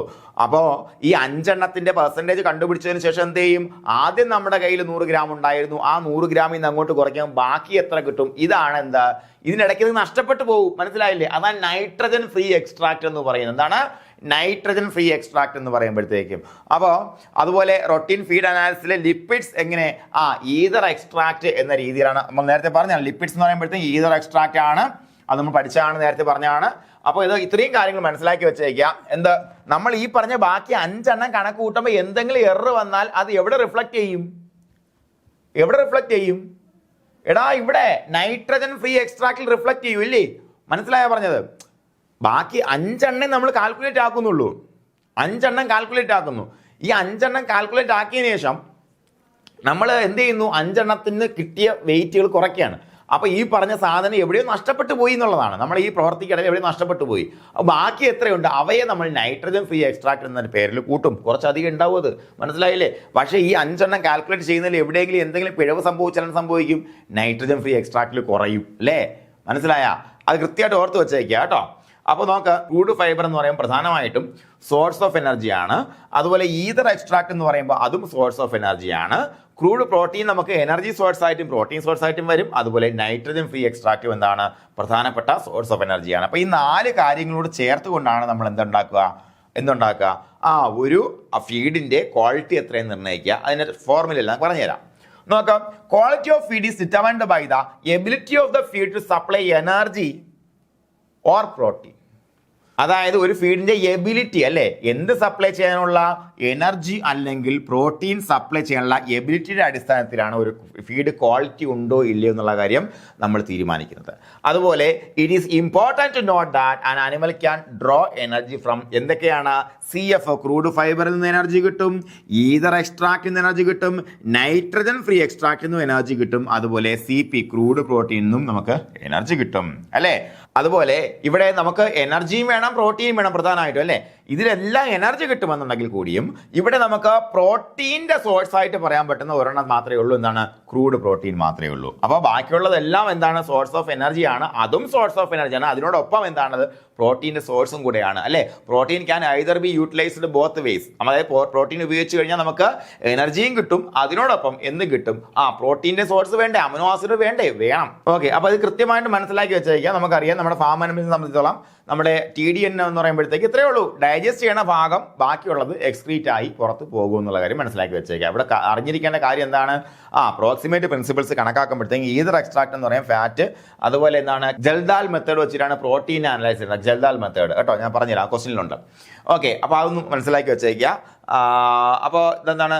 ഇനി എന്താണ് റേഷൻ എന്താണെന്ന് നമുക്ക് നോക്കാം. എന്താണ്? The 24 allocation, 24 hour allocation. നമ്മളൊരു പശുവിനെ വളർത്തുന്നു, അപ്പോഴത്തേക്കും നമ്മൾ 24 മണിക്കൂറിന് പശുവിന് എന്തൊക്കെ കൊടുക്കുന്നുവോ അവയെ എല്ലാം ചേർത്താണ് എന്തെന്ന് വിളിക്കുക? റേഷൻ എന്ന് വിളിക്കുക അല്ലേ? The 24 hour allocation of a feed or feed mixture which makes up the diet of an animal is called ration. എന്താ റേഷൻ എന്ന് പറഞ്ഞാൽ? 24 hours അല്ലേ? 24 hours നമ്മൾ അനിമലിന് എന്തെല്ലാം കൊടുക്കുന്നു അതെല്ലാം കൂടെ ചേർത്തെടുക്കുന്ന സാധനമാണ് എന്ത്? റേഷൻ എന്ന് പറയുമ്പോൾ the ration which contains all the nutrients in proper proportions and the amounts to meet the nutrient requirement of any animal for a period of 24 hours termed as balanced ration. എന്താ balanced ration എന്ന് പറഞ്ഞാൽ? ഇത്രയേ ഉള്ളൂ. എന്താണ്? എല്ലാ ന്യൂട്രിയൻസും proper proportion and എമൗണ്ട്സിലുണ്ട് എന്നുണ്ടെങ്കിൽ അല്ലേ? എല്ലാ ന്യൂട്രിയൻസും പ്രോപ്പർ പ്രൊപ്പോർഷൻ ഉണ്ടെന്നുണ്ടെങ്കിൽ, എങ്ങനെ? അനിമലിന് ആവശ്യമായി വരുന്ന രീതിയിലുണ്ടോ എന്നുണ്ടെങ്കിൽ അതിനെയാണ് ബാലൻസ്ഡ് റേഷൻ എന്ന് പറയുക. അപ്പോൾ കൊടുക്കുന്നു, ഞാൻ എൻ്റെ വീട്ടിലുള്ള പശുവിന് തീറ്റ കൊടുക്കുന്നു 24 മണിക്കൂർ, അത് റേഷൻ. അപ്പോൾ ഞാനും കൊടുക്കുന്നു, അപ്പുറത്തും കൊടുക്കുന്നു. അപ്പുറത്ത് കൊടുക്കുന്ന തീറ്റ അല്ലേ, രാമൻ ചേട്ടൻ കൊടുക്കുന്ന തീറ്റ അതിൻ്റെ എല്ലാ പറഞ്ഞ റിക്വയർമെൻറ്റും മീറ്റ് ചെയ്യാനുള്ള പ്രൊപ്പോർഷൻ അല്ല കൊടുക്കുന്നുണ്ടെങ്കിൽ അതിന് ബാലൻസ് റേഷൻ എന്ന് പറയാൻ പറ്റത്തില്ല. ഞാൻ കൃത്യമായിട്ട് കണക്ക് കൂട്ടി അതിന് ഓരോരോ ആവശ്യങ്ങളല്ലേ, പ്രഗ്നൻസി നീഡുണ്ടായിരിക്കും, ഗ്രോത്ത് നീഡുണ്ടായിരിക്കും, അതുപോലെ ലാക്ടേഷൻ നീഡുണ്ടായിരിക്കും, എല്ലാ നീഡും കൃത്യമായിട്ട് അല്ലേ നോക്ക് the ration which contains all the nutrients in proper proportion and amounts to meet the nutrient requirement of any animal. കണ്ടോ? എന്ത് ചെയ്യണം? അനിമലിന്റെ റിക്വയർമെന്റ് ആണെന്ന് മനസ്സിലാക്കണം. അതിനെ മീറ്റ് ചെയ്യാൻ വേണ്ടിയിട്ടുള്ള പ്രപ്പോർഷനുള്ള സാധനങ്ങളാണ് കൊടുക്കണമെന്നുണ്ടെങ്കിൽ അങ്ങനെ കൊടുക്കുന്ന 24 അലവൻസ് റേഷൻ നമ്മൾ എന്ന് പറയും ബാലൻസ്ഡ് റേഷൻ എന്ന് പറയും. എന്ന് പറയും മക്കളെ ബാലൻസ്ഡ് റേഷൻ. എന്താണ് ബാലൻസ്ഡ് റേഷൻ? മറന്നു പോകരുത് കേട്ടോ. ഓക്കെ, അപ്പൊ റേഷൻ എന്താന്ന് പറഞ്ഞാൽ എന്താണ്? 24 മണിക്കൂറേക്ക് കൊടുക്കുന്ന സാധനം റേഷൻ. അപ്പൊ കൊടുക്കുന്ന സാധനം ഓക്കെ ആണ് എന്നുണ്ടെങ്കിൽ അത് ബാലൻസ്ഡ് റേഷൻ. ഇനി എന്താ digestible crude protein? Crude protein എന്താണ് നമ്മൾ നേരത്തെ പഠിച്ചു. അപ്പൊ ആദ്യം എന്താണ് ക്രൂഡ് പ്രോട്ടീൻ? ഇങ്ങനെ കണക്കാക്കുന്ന ഒന്നും ഡീറ്റെയിൽ ആയിട്ട് നോക്കാം. Protein contains A large and fairly constant percentage of nitrogen. Average 16%. അതായത് ഞാൻ നേരത്തെ പറഞ്ഞു എന്താണ് പ്രോട്ടീനകത്ത് നൈട്രജൻ ഉണ്ടെന്ന് നമുക്കറിയാം. നൈട്രജൻ എന്ന് പറയുമ്പോൾ നമ്മുടെ അന്തരീക്ഷത്തിൽ ഏറ്റവും കൂടുതൽ വാതകമാണ്. 70% കൂടുതൽ നൈട്രജൻ അല്ലേ. അപ്പൊ ഈ നൈട്രജൻ എന്തിലുണ്ട്? പ്രോട്ടീനിലുണ്ട്. അത് എങ്ങനെയാണ്?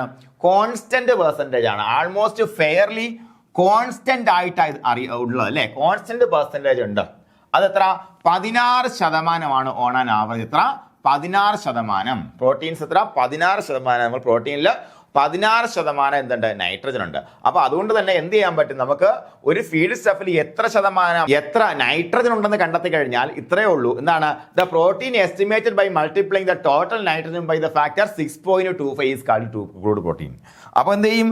100 ഗ്രാം ഫീഡ് നമ്മൾ കയ്യിൽ വെച്ചു. അതിൽ എക്സ് എന്ന് പറയുന്ന വാല്യൂ ആണ് നൈട്രജൻ ഉള്ളത്. ആ എക്സ് എന്ന് പറയുന്ന വാല്യൂവിനെ 6.25 കൊണ്ട് മൾട്ടിപ്ലൈ ചെയ്യുമ്പോൾ നമുക്ക് എന്ത് കിട്ടും? അതിനകത്തുള്ള ക്രൂഡ് പ്രോട്ടീൻ കിട്ടും. ഏകദേശം എത്രയുണ്ട്? ക്രൂഡ് പ്രോട്ടീൻ ഞാൻ നേരത്തെ പറഞ്ഞു. ഈ ക്രൂഡ് പ്രോട്ടീൻ എന്തൊക്കെ ഉണ്ടാവും? പ്രോട്ടീൻ ഉണ്ടായിരിക്കും, അമൈനോ ആസിഡ് ഉണ്ടായിരിക്കും, പിന്നെന്തുണ്ടായിരിക്കും? നോൺ പ്രോട്ടീൻ ആയിട്ടുള്ള നൈട്രോജീനസ് കോമ്പൗണ്ട്സും ഉണ്ടാകും. ഉറപ്പാണ്.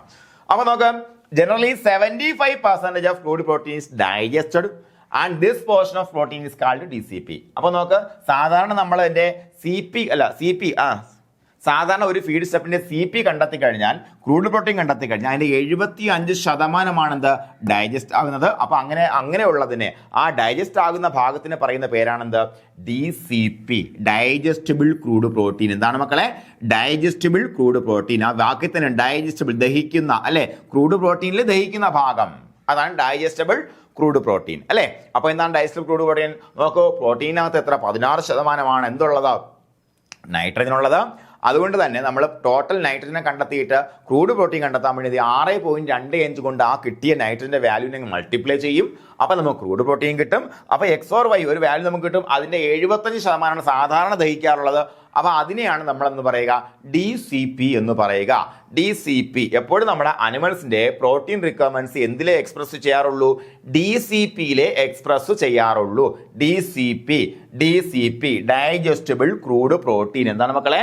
Digestible crude protein. മറന്നു പോകരുത്. ഇനി എന്താ? മെറ്റബോളൈസബിൾ എനർജി. അതായത് ഇത്രയേ ഉള്ളൂ. നമുക്കിത് കുറച്ചുകൂടെ ഡീറ്റെയിൽ വേറെ സ്ഥലത്ത് പഠിക്കാനുണ്ട്.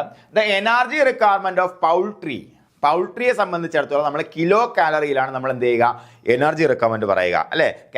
കലോറി എന്ന് നമ്മൾ പറയും. അപ്പോൾ എന്താണ്? വലിയ കലോറി ഉണ്ട്, ചെറിയ കലോറി ഉണ്ട്. വലിയ കലോറി എന്ന് പറഞ്ഞാൽ കിലോ കാലറിയാണ്. അപ്പോൾ എന്താണ് നമ്മളും പറയുന്നത്? നമ്മുടെ എനർജി റിക്വയർമെന്റ് കാലറീസിലാണ് പറയുന്നത്. പക്ഷേ ഇവിടെ എന്താണ് നോക്കുക, ഇതിനെ എനർജി റിക്വയർമെന്റ് എങ്ങനെ? മെറ്റബോളൈസബിൾ എനർജി എന്നാണ് പൗൾട്രിയെ സംബന്ധിച്ച് നമ്മൾ പറയുന്നത് അല്ലേ. എന്താണ് എനർജി റിക്വയർമെന്റ് ഓഫ് പൗൾട്രി എങ്ങനെ എക്സ്പ്രസ് ചെയ്യുന്നു? ME മെറ്റബോളൈസബിൾ എനർജി എന്ന രീതിയിലാണ് നമ്മൾ എന്ത് ചെയ്യുന്നത്? എക്സ്പ്രസ് ചെയ്യുന്നത്. കൃത്യമായിട്ട് മനസ്സിലാക്കി വെച്ചേക്കുക. പക്ഷേ അതേസമയം കാറ്റിലാണെങ്കിലോ എന്താണ്? TDN total digestible nutrients. അങ്ങനെയാണ് നമ്മൾ എനർജി റിക്വയർമെന്റ് കാറ്റിലിന്റെ നമ്മൾ എക്സ്പ്രസ് ചെയ്യുന്നത്. TDNഉം MEയും തമ്മിൽ മാറിപ്പോകരുത്. അപ്പോൾ അതിലേക്ക് വന്നു. എന്താണ് ടോട്ടൽ ഡൈജസ്റ്റബിൾ ന്യൂട്രിയൻസ് അല്ലെങ്കിൽ TDN? എന്താ മക്കളെ? The energy requirements of ruminants are described in TDN. Total digestible nutrients. പൗൾട്രിയുടെ ആണെന്നുണ്ടെങ്കിൽ നമുക്ക് അതിനകത്തുള്ള സാധനങ്ങൾ എല്ലാം ചേർത്തുകൊണ്ട് എത്രത്തോളം എനർജി കിട്ടും? മെറ്റബോളൈസബിൾ എനർജി ME എന്നാണ് നമ്മൾ പറയുന്നത്. ഇവിടെയാണെങ്കിൽ ടോട്ടൽ ഡൈജസ്റ്റബിൾ ന്യൂട്രിയൻസ് TDN എന്നുള്ള ഒരു ടേം വെച്ചിട്ടാണ് ഒരു എനർജി റിക്വയർമെന്റ്, ഒരു ഫീഡ് റിക്വയർമെന്റ് അല്ലെങ്കിൽ നമ്മുടെ ഈ പറഞ്ഞ കാറ്റിൽ അല്ലെങ്കിൽ റൂമിനൻസിന്റെ ഫീഡ് റിക്വയർമെന്റ് പറയുന്നത് അല്ലേ. അപ്പൊ എന്താണ്? TDN refers to the energy value of a feed. ഒരു ഫീഡിന്റെ എനർജി വാല്യൂ പറയുന്നത്. അതിനകത്ത് എന്തൊക്കെ ഉൾപ്പെടും? കാർബോഹൈഡ്രേറ്റും പ്രോട്ടീനും ഫാറ്റും എല്ലാം ഉൾപ്പെടും അല്ലേ. അതെല്ലാം വെച്ചിട്ട് മുഴുവനായിട്ട് എത്ര എനർജി കൊടുക്കാൻ പറ്റും? ഇതാണ് TDN അല്ലേ. അപ്പൊ നോക്കാം, നമുക്കിത് എങ്ങനെ കണക്ക് കൂട്ടാം? കാർബോഹൈഡ്രേറ്റ് വേണം, പ്രോട്ടീൻ വേണം അല്ലേ. നോക്കൂ, അതുപോലെ ഫാറ്റും വേണം. അതെല്ലാം നമ്മൾ കണ്ടെത്തി വെച്ചേക്കാണ്. അപ്പോൾ carbohydrate and protein gives almost same unit of energy, 1 കാലറിയാ. അതേസമയം ഫാറ്റിന് എത്ര? 2.25 times energy than that of carbohydrate or protein. 1 gram protein ഉപയോഗിക്കുമ്പോൾ കിട്ടുന്ന എനർജിയുടെ 2.25 മടങ്ങ്, അല്ലെങ്കിൽ 1 ഗ്രാം കാർബോഹൈഡ്രേറ്റ് നമ്മൾ കഴിക്കുമ്പോൾ കിട്ടുന്ന എനർജിയുടെ 2.25 മടങ്ങ് എനർജി എന്ത് കഴിച്ചാൽ കിട്ടും? 1 ഗ്രാം എണ്ണയോ 1 ഗ്രാം ഫാറ്റോ കഴിച്ചാൽ കിട്ടും. മനസ്സിലാക്കുക. അപ്പോൾ എന്താണ്? Fat is a concentrated form of energy അല്ലേ? എന്താണ്? Concentrated form of energy. ഇത് പ്രീവിയസ് ക്വസ്റ്റ്യൻ ആണ്, ചോദിച്ചിട്ടുണ്ട്. ഫാറ്റ് പ്രൊഡ്യൂസസ് 2.25 ടൈംസ് എനർജി അല്ലേ? The digestible nutrients of a feed are added together. അതുപോലെ digestible fat is multiplied by 2.25 and the total figure represent as TDN value of the feed. അപ്പോൾ എന്താ TDN നോക്കാം. Digestible crude fibre plus digestible CPO plus digestible ether extract into 2.25 plus digestible nitrogen free extract. എങ്ങനെയൊക്കെ വരുന്നത്? Crude fibre കൂട്ടും, CP കൂട്ടും അല്ലേ? കൂട്ടൂലേ? കൂട്ടും. അപ്പോൾ എന്താണ്? ഡൈജസ്റ്റബിൾ ക്രൂഡ് ഫൈബർ അതിൻ്റെ അതേ അളവാണ് എന്തിൽ വരുന്നത്? ഡൈജസ്റ്റബിൾ ക്രൂഡ് പ്രോട്ടീനിൽ വരുന്നത്. NFE നൈട്രജൻ ഫ്രീ എക്സ്ട്രാക്റ്റിലും വരുന്നത് അതാണ്. അത് കഴിഞ്ഞിട്ട് നമ്മൾ ഈതർ എക്സ്ട്രാക്ട് മാത്രമാണ് നമുക്ക് എന്തായിട്ട് വരുന്നത്? ഫാറ്റ് വരുന്നത്. അതിനെ മാത്രം 2.25 കൊണ്ട് മൾട്ടിപ്ലൈ ചെയ്യും. ഈ ഒരു ഫോർമുല ഇങ്ങനെ നമ്മുടെ പുതിയ പുസ്തകത്തിലാണ് കൊടുത്തത്. പഴയ പുസ്തകത്തിൽ ഫോർമുലയൊന്നുമില്ല, കാര്യം മനസ്സിലാക്കി വെച്ചിട്ടേ ഉള്ളൂ. ഫോർമുല അങ്ങനെ നിങ്ങൾ നോക്കി വെച്ചേക്കാം. ഫോർമുല കാണാൻ പഠിക്കുന്ന കാര്യമൊന്നുമില്ല. ബാക്കിയുള്ള എല്ലാ സാധനവും സെയിം വാല്യൂ. അത് കഴിഞ്ഞിട്ട് ഈതർ എക്സ്ട്രാക്ട് എന്ന് പറയും ഫാറ്റ്, അതിന് 2.25 കൊണ്ട് മൾട്ടിപ്ലൈ ചെയ്യുന്നു മാത്രമേ ഉള്ളൂ. കാരണം എന്താ? ബാക്കിയുള്ള എല്ലാം സെയിം വാല്യൂ ആണ്. Each and every 1 kilo calorie വെച്ചിട്ട് ബാക്കിയുള്ളതിന് 2.25 കിലോ കാലറി വെച്ചിട്ടാണ് നമ്മൾ എന്താ ഫാറ്റ്. 1 ഗ്രാം ഫാറ്റ് ഉണ്ടെന്നുണ്ടെങ്കിൽ അതിന് നമ്മൾ എന്ത് ചെയ്യും? 2.25 വെച്ച് മൾട്ടിപ്ലൈ ചെയ്ത് ആഡ് ചെയ്യും. ഇത്രയേ ഉള്ളൂ കാര്യം. ഓക്കെ. അപ്പോൾ ഇതാണ് ടോട്ടൽ ഡൈജസ്റ്റബിൾ ന്യൂട്രിയൻസ്. കഴിഞ്ഞില്ല. Not all feed and fodder have equal nutritional profiles. നമുക്കറിയാം എല്ലാ ഫീഡിനും ഫോഡറിനും എന്തല്ല? ഈക്വൽ ആയിട്ടുള്ള ന്യൂട്രീഷണൽ പ്രൊഫൈൽസ് അല്ല. Some feeds fulfill the animal's gut but provide a small amount of actual nutrients for health, growth and production. ചിലത് വയറ് നിറയ്ക്കാൻ വേണ്ടി കൊടുക്കുന്ന സാധനമാണ്. ഉദാഹരണം വൈക്കോൽ അല്ലെങ്കിൽ സ്ട്രോ. അതുപോലെ there are some feeds which are extremely useful from the angle of utilization of nutrients contained in them and are usually more expensive അല്ലേ? അത് ചില സാധനങ്ങൾ പിണ്ണാക്ക് പോലുള്ള സാധനങ്ങളൊക്കെ ആണെന്നുണ്ടെങ്കിൽ കൂടുതൽ ചിലവേറിയതാണ്. പക്ഷേ എന്താണ്? അതിൻ്റെ യൂട്ടിലൈസേഷൻ ഓഫ് ന്യൂട്രിയൻസ് വെച്ച് നോക്കുമ്പോൾ നല്ല പ്രോട്ടീനൊക്കെ കൂടുതലാണ് അല്ലേ? അപ്പോൾ അത് കുറച്ച് എക്സ്പെൻസീവ് ആണ്. അതുകൊണ്ട് തന്നെ a high percentage of nutrients in these feeds help in digestion and provide energy to the animals അല്ലേ? അപ്പോൾ ഇത്തരത്തിലുള്ള ഇതിനെ നമ്മൾ കോൺസെൻട്രേറ്റ് എന്ന് വിളിക്കും. നമ്മൾ ക്ലാസിഫിക്കേഷൻ പഠിക്കാൻ പോണേ ഉള്ളൂ. ഇപ്പോൾ ഈ പറഞ്ഞതിനെ നമ്മൾ എന്താ റഫേജ് എന്ന് വിളിക്കും, ഈ പറഞ്ഞതിനെ കോൺസെൻട്രേറ്റ് എന്ന് വിളിക്കും. അപ്പോൾ ഇത് നമ്മൾ കൃത്യമായിട്ട് കൊടുത്തിരിക്കണം. നമ്മുടെ പുതിയ ടെക്സ്റ്റിൽ പറഞ്ഞ കഥയാണ് കേട്ടോ. ആ കഥ ഞാൻ അതുപോലെ എടുത്ത് വെച്ചേക്കാണ്. TDN requirement of the animal changes according to the stage of the animal's life. ഈ TDN റിക്വയർമെന്റ് എന്ന് പറയുമ്പോഴത്തേക്കും ഒരു അനിമലിന്റെ സ്റ്റേജിനനുസരിച്ച് അല്ലേ, അനിമലിന്റെ ലൈഫ് സ്റ്റേജ് അനുസരിച്ച് വ്യത്യാസം വരും. ഉദാഹരണം ഡ്രൈ ആണെന്നുണ്ടെങ്കിൽ, ഔട്ട് ഓഫ് മിൽക്ക് ആണെങ്കിൽ TDN കുറച്ച് മതിയല്ലോ. അതുപോലെ exotic and cross bred young heifers എടുക്കുമ്പോഴത്തേക്ക് എന്താണ്? എക്സോട്ടിക്കിന് കൂടുതൽ TDN വേണ്ടി വരും. കാര്യം എന്താ? അവയ്ക്ക് വളർച്ച കൂടുതലാണ്, പെട്ടെന്ന് അത് ഹീറ്റിൽ വരും അല്ലേ? എല്ലാം കൊണ്ടും അതിൻ്റെ ന്യൂട്രിയൻറ്റിൻ്റെ അളവ് അല്ലെങ്കിൽ ഈ പറഞ്ഞ പോലെ എനർജിയുടെ അളവ് ആവശ്യം കൂടുതലായിട്ട് വരും. Exotic and cross bred young heifers need more TDN than indigenous heifers. Indigenous നാടൻ ഹീഫേഴ്സിനെ അപേക്ഷിച്ച് നോക്കുമ്പോഴത്തേക്ക് എക്സോട്ടിക് ആയിട്ടുള്ളതും ഇൻഡിജിനസിനായിട്ടുള്ളതും കൂടുതൽ എന്ത് വേണ്ടി വരും? എനർജി ആവശ്യമായിട്ട് വരും. അതുപോലെ calf eats less amount of TDN as compared to an adult cattle അല്ലെ? അഡൽട്ട് കാറ്റിനെ കമ്പയർ ചെയ്യുമ്പോൾ കാഫ് ചെറുതല്ലേടാ, അതുകൊണ്ട് തന്നെ കുറച്ച് TDN മാത്രമേ കൺസ്യൂം ചെയ്യത്തുള്ളൂ. ഇനി calculation of TDN is a very useful tool for the dairy entrepreneurs as knowledge of peak requirements of TDN of the animals is matched with the peaks in fodder quality, leafiness or matured stem to achieve lower cost of feeding. ഇത്രയേ ഉള്ളൂ, വേറെ ഒന്നും പറയില്ല. ഒരു dairy farm എൻ്റർപ്രണറെ സംബന്ധിച്ചിടത്തോളം അല്ലേ, നമ്മൾ കൊടുക്കുന്ന ഫീഡിൻ്റെ TDN പ്രൊഫൈലും അതുപോലെ നമ്മൾ അവർക്ക് കൊടുക്കുന്ന ഇതിൻ്റെ ഫോഡറിൻ്റെ TDN പ്രൊഫൈലിലൂടെ കൃത്യമായിട്ട് മനസ്സിലാക്കാൻ പറ്റിക്കഴിഞ്ഞാൽ നമുക്ക് അതിനനുസരിച്ച് എന്ത് ചെയ്യാൻ പറ്റും? ഫീഡ് കോസ്റ്റ് കട്ട് ചെയ്യാൻ പറ്റും അല്ലേ? നമ്മൾ ഇന്ന് കൊടുക്കുന്നത് എന്താണ്? മെയ്സിൻ്റെ ഇതാണെന്ന് വെച്ചോളൂ. മെയ്സ് ആണ് നമ്മൾ കട്ട് ചെയ്ത് കൊടുക്കുന്നത്. മെയ്സ് എന്ന് പറയുമ്പോഴത്തേക്ക് അതിൻ്റെ TDN value is always very very different than that of Congo signal. അല്ലെങ്കിൽ വേറെ ഏതെങ്കിലും പുല്ലാണ് അടുത്ത ആഴ്ച കൊടുക്കുന്നത് വെച്ചോ. അപ്പോൾ അങ്ങനെ വരുമ്പോഴത്തേക്ക് അതൊരു വലിയ ചേഞ്ച് ഉണ്ടല്ലേ, രണ്ടും തമ്മിൽ വലിയ വ്യത്യാസമുണ്ട്. അപ്പോൾ അതിനനുസരിച്ച് എവിടെ ഫീഡിൽ പിടിക്കാൻ പറ്റും. മനസ്സിലായില്ലേ പറഞ്ഞത്? അപ്പോൾ ഇത് രണ്ടും TDN രണ്ടിൻ്റെയും നമ്മൾ കൊടുക്കുന്ന ഫോഡറിൻ്റെയും അതുപോലെ നമ്മൾ കൊടുക്കുന്ന ഫീഡിൻ്റെയും TDN കൃത്യമായിട്ട് അറിഞ്ഞ് അതിനെ മാച്ച് ചെയ്ത് അനിമലിൻ്റെ നീഡിനനുസരിച്ച് കാൽക്കുലേറ്റ് ചെയ്താൽ മാത്രമേ ഇത് നമുക്ക് ലാഭകരമായിട്ട് കൊണ്ടുപോകാൻ പറ്റത്തുള്ളൂ. ഓക്കെ അല്ലേ മക്കളെ? ഇനി BIA സ്പെസിഫിക്കേഷൻ പഠിക്കാനുണ്ട്, നോക്കാം. നോക്കാം. ഒന്ന് മോയ്സ്ചർ ആണ്. മോയ്സ്ചർ ടൈപ്പ് 1 ടൈപ്പ് 2 പഠിക്കാനുണ്ട്. മാക്സിമം 11% ആകാൻ പാടുള്ളൂ. ദാറ്റ് മീൻസ് 10% മതിയെന്ന്. ഓക്കെ, അപ്പോൾ മാക്സിമം ആണ് പറയുന്നത്. മോയ്സ്ചർ മാക്സിമം ടൈപ്പ് 1 ആയാലും ടൈപ്പ് 2 ആണെങ്കിലും 10-15%. ക്രൂഡ് പ്രോട്ടീൻ മിനിമം ആണ് കേട്ടോ. ഇതിനപ്പുറത്തേക്ക് എത്ര വേണമെന്ന് നിങ്ങൾ ആഡ് ചെയ്തു. ടൈപ്പ് 1 22% ടൈപ്പ് 2 20% മതി എന്നുള്ളതാണ്. ഇനി ക്രൂഡ് ഫാറ്റ് ആകുമ്പോഴത്തേക്കും ഈ പറഞ്ഞ പോലെ എന്താണ്, ടൈപ്പ് 1 4% മിനിമം, അതുപോലെ ടൈപ്പ് 2 2.5%. അതുപോലെ ക്രൂഡ് ഫൈബർ ആകുമ്പോഴത്തേക്കോ നമുക്കിവിടെ 10% മാക്സിമം 10% പാടുള്ളൂ. ടൈപ്പ് 2 ആകുമ്പോഴത്തേക്കും 12% വരെ ആകാം. ഓക്കെ, മാക്സിമം ക്രൂഡ് ഫൈബർ 12% വരെ ആകാം. ആസിഡ് ഇൻസോളബിൾ ആഷ് എന്ന് പറയുമ്പോൾ അതിൻ്റെ ഒരു അളവെന്ന് പറയുമ്പോഴത്തേക്കും എന്താണ്, അത് മാക്സിമം ആണ് 3% വരെ ആകാം. എന്താണ്, ടൈപ്പ് 2 4% വരെ ആകാം. അപ്പോൾ ഈ ടൈപ്പ് 1 ടൈപ്പ് 2 നിങ്ങൾ കൃത്യമായിട്ട് പഠിച്ചു വെച്ചേക്കുക. ഈ ചാർട്ട് എഴുതി വെച്ചേക്കണം. ഇവിടുന്ന് ക്വസ്റ്റ്യൻ നേരത്തെ വന്നിട്ടുണ്ട് കേട്ടോ.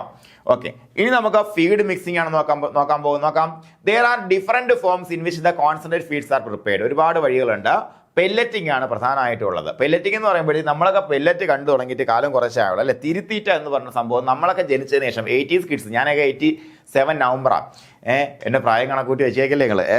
കുറച്ചുകൂടെയൊക്കെ യങ് ആവാൻ വേണ്ടി ശ്രമിച്ചുകൊണ്ടിരിക്കുകയാണ്. കുറച്ച് എന്താ പറയുക, ഗ്ലൂട്ടാത്തേണൊക്കെ പഠിച്ച് തിന്നാലൊന്ന് ആലോചിക്കുകയാണ്. സ്കിന്നൊക്കെ ഒന്ന് ഗ്ലോ ആയി. ഓക്കെ, അപ്പോൾ അഡ്വാൻറ്റേജസ് ഓഫ് പെല്ലറ്റിംഗ് നോക്കാം. This will reduce feed cost. നമുക്ക് നേരത്തെ പറഞ്ഞു, നമ്മൾ പണ്ട് കാലത്ത് 1987 ഞാൻ ജനിച്ചത്, ഞാൻ പറഞ്ഞില്ലേ.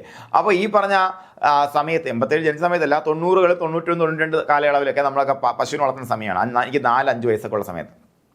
ആ സമയത്തുള്ള ഓക്കെ തീറ്റ എന്ന് പറയുമ്പോൾ പൊടിയായിട്ടാണ് വരുന്നത്. പൊടി തീറ്റയാണ്. അല്ലെങ്കിൽ പിണ്ണാക്ക് തീറ്റയുണ്ട്. അല്ലെങ്കിൽ നമ്മൾ കടയിൽ നിന്ന് പിണ്ണാക്കും പുളിയരിയും പ്രത്യേകം വാങ്ങാൻ കിട്ടും. അത് പ്രത്യേകം മിക്സപ്പ് ചെയ്ത് നമ്മൾ കൊടുക്കാം അല്ലേ.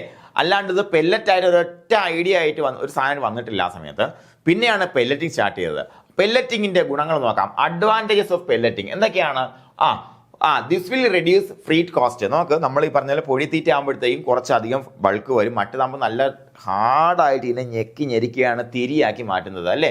ഫീറ്റ് കോസ്റ്റ് എന്ന് പറയുമ്പോൾ വേറെ ഒന്നുമല്ല, എന്താണ്, കൊണ്ടുവരുന്നതിനുള്ള ചെലവ് അല്ലേ. വണ്ടിക്കൂലി കുറയും അല്ലേ. എന്തുകൊണ്ടാ കുറച്ച് സ്ഥലത്ത് കൂടുതൽ സാധനം ഇരിക്കും അല്ലേ. അതുപോലെ storage space and wastage in feeding കുറയും അല്ലേ. സ്റ്റോറേജ് സ്പേസ് എന്ന് പറയുമ്പോഴത്തേക്ക് ഞാൻ നേരത്തെ പറഞ്ഞു, ഹാർഡ് പ്രസ്ഡ് സാധനം ആയതുകൊണ്ട് തന്നെ ആ പൊടിയെ ഇങ്ങനെ പ്രസ് ചെയ്യുമ്പോൾ സ്ഥലം കുറയില്ലേ. അപ്പോൾ സ്റ്റോറേജ് സ്പേസ് കുറയും. അതുപോലെ വേസ്റ്റേജ് ഇൻ ഫീഡിങ് വേസ്റ്റേജ് കുറയും. സെലക്റ്റീവ് ഫീഡിങ് എല്ലാം ഒഴിവാക്കാൻ പറ്റും എന്നുള്ളതാണ്. കാരണം നമ്മൾ ഈ പൊടിത്തീറ്റ കൊടുക്കുമ്പോഴത്തേക്ക് അതിനകത്ത് ചിലപ്പോൾ ചോളത്തിൻ്റെ തരികൾ കാണും. ചോളത്തിൻ്റെ തരി മാത്രം നക്കിയിട്ട് മറ്റത് കുടഞ്ഞിട്ട് കളയുന്ന ശീലമൊക്കെ ഉള്ള അനിമൽസ് ഒക്കെ ഉണ്ട്. അപ്പോൾ എന്താണ്, വേസ്റ്റേജ് ഇൻ ഫീഡിങ് കുറയും. ഇതാണെങ്കിൽ തിന്നുമ്പോൾ തിരി മൊത്തം നല്ല പറ്റത്തുള്ളൂ അല്ലേ. എന്തൊക്കെയാണ് അഡ്വാൻറ്റേജസ് ഓഫ് പെല്ലറ്റിംഗ്? എന്തൊക്കെയാണ് നോക്കാം. ഒന്ന്, ഫീറ്റ് കോസ്റ്റ് കുറയും, സ്റ്റോറേജ് സ്പേസ് കുറയും, വേസ്റ്റേജ് ഇൻ ഫീഡിങ് കുറയും. അടുത്തത് എന്താണ്, ഫീഡ് എഫിഷ്യൻസി കൂടും അല്ലേ. എന്താണ്, ഫീഡ് എഫിഷ്യൻസി കൂടും. ഫീഡ് എഫിഷ്യൻസി എന്ന് പറയുമ്പോൾ ഇത്രയേ ഉള്ളൂ, വേറെ ഒന്നും വേണ്ട, നിങ്ങൾ മനസ്സിലാക്കണ്ട.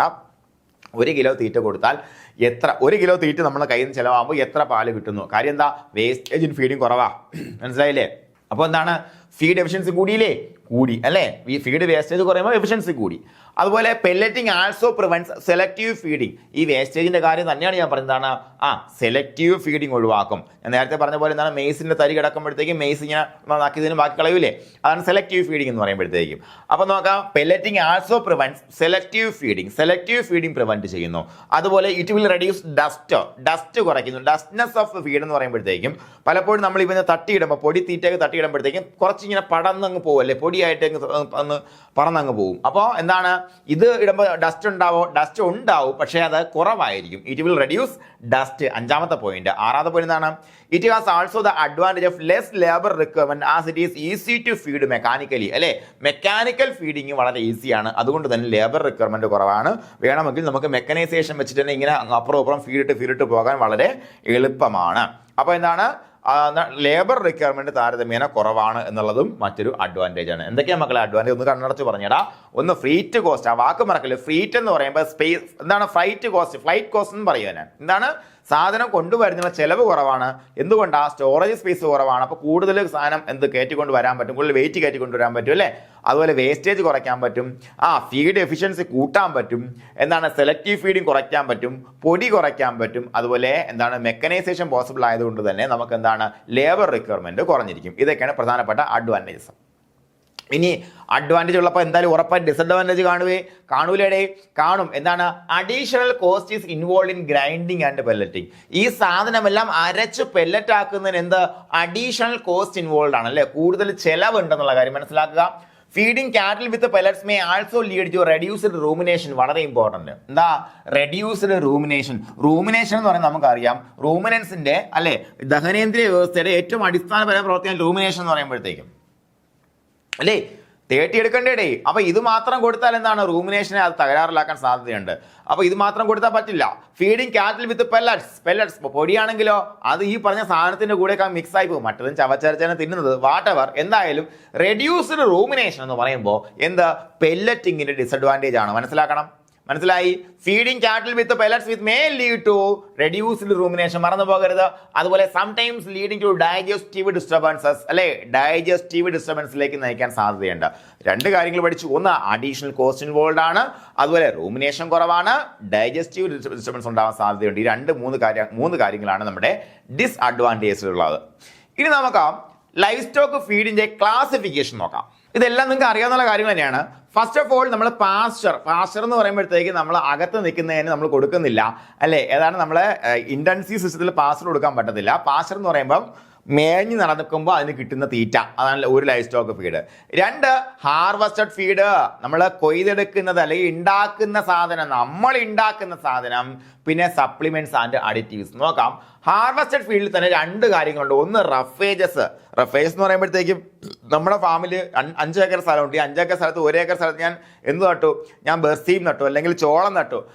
എന്നിട്ട് കുറേ സ്ഥലത്ത് CO3 നട്ടു, അല്ലെങ്കിൽ CO4 ഏതെങ്കിലും വെറൈറ്റി ഓഫ് ഹൈബ്രിഡ് നേപ്പിയർ നട്ടു. അപ്പൊ അതിനെ ഹാർവസ്റ്റഡ് ഫീഡല്ലേ ഞാൻ നട്ട് വളർത്തിയെടുത്തതല്ലയോ? ആണ്. അപ്പോൾ അതിനെ നമ്മൾ റഫേജ് എന്ന് വിളിക്കുന്നു. Roughage is not equal to പാസ്ചറും റഫേജും രണ്ടാണ്. രണ്ടും ഒരേ ഫംഗ്ഷൻ ആണെങ്കിൽ കൂടിയും ഇത് മേഞ്ഞ് നടന്ന് കിട്ടുന്ന സാധനമാണ്. ഇത് ഹാർവസ്റ്റഡ് ഫീഡിന്റെ കീഴിൽ വരുന്നതാണ്. പിന്നെ കോൺസെൻട്രേറ്റ്സ് എന്ന് എടുക്കുമ്പോൾ കോൺസെൻട്രേറ്റ്സ് എന്ന് പറയുമ്പോൾ 2 തരത്തിലുള്ള, ഒന്ന് പ്രോട്ടീൻ റിച്ച് കോൺസെൻട്രേറ്റ്സ് ഉണ്ട്, അതുപോലെ എനർജി റിച്ച് കോൺസെൻട്രേറ്റ്സ് ഉണ്ട്. ഈ 2 കാര്യങ്ങളും കോൺസെൻട്രേറ്റ്സിൽ പെടുന്നു. അപ്പൊ റഫേജിനെ തന്നെ പിന്നെ 2ആയിട്ട് നമ്മൾ തിരിക്കുന്നു. നോക്ക്, നമ്മൾ ഈ പറഞ്ഞ പോലെ കൊയ്തെടുക്കുന്ന ഹാർവെസ്റ്റ് ചെയ്തെടുക്കുന്ന റഫേജിനെ നമ്മൾ സക്കുലന്റ് ആയിട്ടും കൊടുക്കും, ഡ്രൈ ഫോമിലും കൊടുക്കും. സക്കുലന്റ് എന്ന് പറഞ്ഞാൽ ആ വാക്കിന്റെ അർത്ഥം കൃത്യമായിട്ട് മനസ്സിലാക്കി വെച്ചേക്കുക. എന്താണ്? ജലാംശത്തോടു കൂടി അല്ലേ, വിത്ത് വാട്ടർ കണ്ടന്റ്. റഫേജ് വെട്ടിയെടുത്തു അപ്പൊ തന്നെ കൊണ്ടിട്ട് കൊടുത്താൽ അത് സക്കുലന്റ് ഫോം ആണ്, കാരണം വാട്ടർ കണ്ടന്റ് ഉണ്ട്. അതേസമയം ഉണക്കിയിട്ട് പിന്നെ കൊടുത്താൽ അത് ഡ്രൈ ഫോം ആണ്. അത് നമ്മൾ എന്തെന്ന് വിളിക്കും മക്കളെ? ഹേ എന്ന് വിളിക്കും അല്ലേ. അപ്പൊ സക്കുലന്റ് എന്തൊക്കെയുള്ളത്? ഗ്രീൻ ക്രോപ്സ് ഉണ്ട്, ഞാൻ പറഞ്ഞു, വെട്ടി അപ്പൊ തന്നെ കൊണ്ടിട്ട് കൊടുത്തു, സക്കുലന്റ് ഫോം. പിന്നെ സക്കുലന്റ് ഫോമിൽ നമ്മൾ പ്രിസർവ് ചെയ്ത് വെക്കും, അതിന്റെ പേരാണ് സൈലേജ്. ഈ പറഞ്ഞൊരു പ്രിപ്പറേഷൻ, സൈലേജിന്റെ പ്രിപ്പറേഷനിലാണ് 1900-ന് ശേഷമാണ്. അപ്പോൾ സക്കുലന്റ് ആയിട്ട് പ്രിസർവ് ചെയ്ത് വെക്കാമെന്ന് കണ്ടത് 900 ആ ഒരു കാലഘട്ടം, 800-കളിലല്ല, 800-കൾ കഴിഞ്ഞിട്ടാണ്. ഞാൻ പറഞ്ഞ എൻ്റെ 987 അല്ല പറഞ്ഞത്, എന്നെക്കാളും 80 വർഷം മുന്നേ. ഓക്കെ, അപ്പോൾ ഈ പറഞ്ഞ പോലെ സൈലേജ് സക്കുലന്റ് ആണല്ലേ. കാരണം സൈലേജ് എന്ന് പറയുമ്പോഴത്തേക്ക് പറഞ്ഞുതരാം. അപ്പോൾ തുടക്കം തൊട്ട് ഒന്നേ നോക്കി വരാം. ലൈഫ് സ്റ്റോക്ക് ഫീഡ്, ഒന്ന് പാസ്ചർ, നമ്മൾ ഇത് പോയി തിന്നുന്ന മേഞ്ഞിടക്കുന്ന സാധനം പാസ്ചർ. 2 ഹാർവസ്റ്റഡ് ഫീഡ് ആകുമ്പോൾ ഒന്ന് റഫേജ്, 2 കോൺസെൻട്രേറ്റ്. റഫേജിനകത്ത് ഒന്ന് സക്കുലന്റ് ആയിട്ട് കൊടുക്കും, ഡ്രൈ ആയിട്ട് കൊടുക്കും. സക്കുലന്റ് എന്ന് പറയുമ്പോഴത്തേക്ക് ഒന്നാണ് ജലാംശത്തോടു കൂടി ഗ്രീൻ ക്രോപ്സ് സക്കുലന്റ് ആണ്. അതേപോലെ തന്നെ സക്കുലന്റ് ഫോമിൽ പ്രിസർവ് ചെയ്യുന്നതാണ് സൈലേജ് എന്ന് പറയുമ്പോഴത്തേക്കും. ഡ്രൈ ആകുമ്പോൾ എന്താണ് വരുന്നത്? 2 കാര്യങ്ങളാണ് വരുന്നത്. ഒന്ന് ഹേ എന്ന് പറയുമ്പോഴേ നമ്മൾ ഈ പറഞ്ഞ റഫേജസിന് നമ്മൾ ഹാർവസ്റ്റ് ചെയ്ത് ഉണക്കിയെടുത്ത് വെക്കുന്ന സാധനം ഹേ എന്ന് പറയുമ്പോൾ. പിന്നെ സ്ട്രോ ഉണ്ട്. സ്ട്രോ എന്ന് പറയുമ്പോൾ ബൈ പ്രോഡക്റ്റ് ആണ്. എന്തിൻ്റെ പാഡി സ്ട്രോ എന്ന് പറയുമ്പോൾ എന്താണ്? നമ്മൾ നെല്ല് കൊയ്തെടുത്ത് ഉണക്കി എടുത്തതിന് ശേഷം അവിടെ പ്രാധാന്യം നെല്ലിലാണ്, അല്ലാതെ സ്ട്രോയ്ക്ക്, വൈക്കോലിനല്ല. അവിടെ ഒരിക്കലും വൈക്കോലിൽ എത്രത്തോളം ന്യൂട്രിയൻസ് ഉണ്ടെന്ന് നമ്മൾ നോക്കത്തില്ല. അത് ഒരു വേസ്റ്റ് സാധനം പോലെയാണ്, അതെടുത്ത് കൊടുക്കുന്നു. അപ്പോൾ അതും ഡ്രൈ ആയിട്ടുള്ള സാധനത്തിൽ പെടുന്നതാണ്. അതും ഹാർവെസ്റ്റഡ് ഫീഡ് തന്നെയാണ് അല്ലേ. ഇനി കോൺസെൻട്രേറ്റ് എടുക്കുമ്പോഴത്തേക്ക് ഒന്ന് അനിമൽ സോഴ്സുള്ള കോൺസെൻട്രേറ്റ്സ് ഉണ്ട്, 2 പ്ലാന്റ് സോഴ്സുള്ള കോൺസെൻട്രേറ്റ്സ് ഉണ്ട്. അനിമൽ സോഴ്സുള്ള കോൺസെൻട്രേറ്റ്സ് എക്സാമ്പിൾസ് എന്തൊക്കെയാണ്? ബ്ലഡ് മീൽ, ബോൺ മീൽ, അതെല്ലാം പ്രോട്ടീൻ റിച്ച് കോൺസെൻട്രേറ്റ്സ് ആണ്. പ്ലാന്റ് സോഴ്സ് ആകുമ്പോഴത്തേക്കും നമുക്ക് ഈ പറഞ്ഞ പോലെ ബസീം, അതിൻ്റെയൊക്കെ ഈ പറഞ്ഞ ധാന്യങ്ങൾ അതിൻ്റെ പ്ലാന്റ് സോഴ്സുള്ള കോൺസെൻട്രേറ്റ്സ് ആണ്. അതുപോലെ പിന്നെയും ഉണ്ട് നമ്മുടെ പിണ്ണാക്കുകൾ അല്ലേ, കേക്കുകൾ, ഗ്രൗണ്ട് നട്ട് കേക്ക്, അതെല്ലാം എന്താണ് പ്ലാന്റ് സോഴ്സുള്ള കോൺസെൻട്രേറ്റ്സ് ആണ്. ഇനി സപ്ലിമെന്റ്സ് ആൻഡ് ഫീഡ് അഡിറ്റീവ്സ് എന്ന് പറയുമ്പോഴത്തേക്കും അതിനകത്ത് പ്രധാനമായിട്ട് വരുന്നത് എന്തൊക്കെയാണ് മക്കളെ? മിനറൽ സപ്ലിമെന്റ്സും വരുന്നുണ്ട്, ഫീഡ് അഡിറ്റീവ്സും വരുന്നുണ്ട്. മിനറൽ സപ്ലിമെന്റ്സിന്റെ ഉദ്ദേശം എന്താണ്? മിനറൽ കൊടുക്കുക അല്ലേ, മിനറൽസ് ഇഷ്ടം പോലെ ആവശ്യമാണ് നമുക്ക്. അപ്പോൾ കാൽഷ്യം, ഫോസ്ഫറസ് എല്ലാം ആവശ്യമാണ്. ഫീഡ് അഡിറ്റീവ്സ്, കേക്കിംഗ് ഒക്കെ ഒഴിവാക്കാൻ വേണ്ടി ആന്റി കേക്കിംഗ് ഏജൻസ് ഒക്കെ നമ്മൾ ആഡ് ചെയ്ത് നേരത്തെ പഠിച്ചിട്ടുണ്ട്. അപ്പോൾ അതെല്ലാം ഫീഡ് അഡിറ്റീവ്സിന്റെ ഗണത്തിൽ പെടുന്നു. അപ്പോൾ ഇതാണ് ലൈഫ് സ്റ്റോക്ക് ഫീഡിന്റെ പ്രധാന ക്ലാസിഫിക്കേഷൻ എന്ന് പറയുമ്പോഴത്തേക്കും. ഈ ക്ലാസിഫിക്കേഷൻ ചാർട്ട് നിങ്ങൾ കൃത്യമായിട്ട് വരച്ച് വെച്ചേക്കുക കേട്ടോ. വരച്ച് വെച്ച് വ്യക്തമായ ഒരു ധാരണ ഇതുമായി ബന്ധപ്പെടുത്തി നിങ്ങൾ ഉണ്ടാക്കിയെടുക്കുക. താഴെ തന്നിരിക്കുന്ന ഏതിൽ പെടുന്നു ചോദിച്ചിട്ടില്ല, എന്നാലും ഒരു ധാരണ ഉണ്ടാക്കാൻ ഈ ചാർട്ട് നിങ്ങളെ വ്യക്തമായിട്ട് സഹായിക്കും. ഓക്കെ, ഒരു കാര്യം പറയാൻ പറഞ്ഞത് വൈറ്റമിൻ സപ്ലിമെന്റ്സ് ഉണ്ട് അതിന്റെ കൂട്ടത്തിൽ. Mineral supplements, vitamin supplements, feed additives. Okay, നോക്കാം. നമ്മൾ ഇനി ഈ ക്ലാസിഫിക്കേഷൻ ഒക്കെ നോക്കി.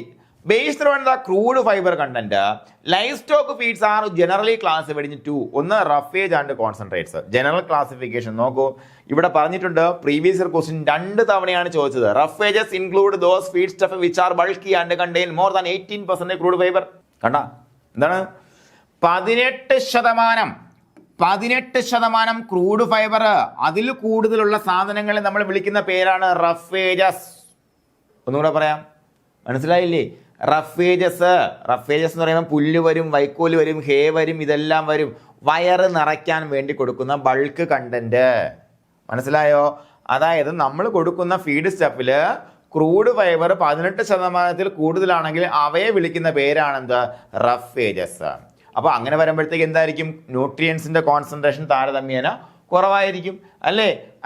2 പ്രാവശ്യം ഈ ക്വസ്റ്റ്യൻ ചോദിച്ചു. 18% കേട്ടോ, 18%. ഇനി കോൺസെൻട്രേറ്റ്സ് ആണെങ്കിലോ, concentrates contain nutrients higher proportion and less than 18% of crude fibre and readily digestible അല്ലേ? കോൺസെൻട്രേറ്റ്സ് ആകുമ്പോഴത്തേക്കും എങ്ങനെയാണ് നമ്മൾ രണ്ടിനെ തിരിക്കുന്നത്? 18% ക്രൂഡ് ഫൈബർ കൂടിക്കഴിഞ്ഞാൽ എന്താ? അത് റഫേജ്. അതിൽ താഴെയാണെങ്കിൽ കോൺസെൻട്രേറ്റ് എന്ന് വിളിക്കുന്നു. അപ്പോൾ അതിനകത്തുള്ള കോൺസെൻട്രേറ്റ്സിനകത്തുള്ള ഈ പറഞ്ഞ സാധനങ്ങളെല്ലാം എങ്ങനെ ആയിരിക്കണം? റെഡിലി ഡൈജസ്റ്റബിളും ആയിരിക്കണം എന്ന് മനസ്സിലാക്കി വെച്ചേക്കുക. നോക്കാം, ഉദാഹരണം wheat, maze, jowar, horse gram, cotton seed, താമരൻ seed, ടപ്പിയോക്ക, ഇതെല്ലാം എന്താണ്? ഇതും ഇതിന്റെ ബൈ പ്രൊഡക്ട്സ് വന്നാലും എന്താണ്? കോൺസെൻട്രേറ്റ്സ് ആണ്.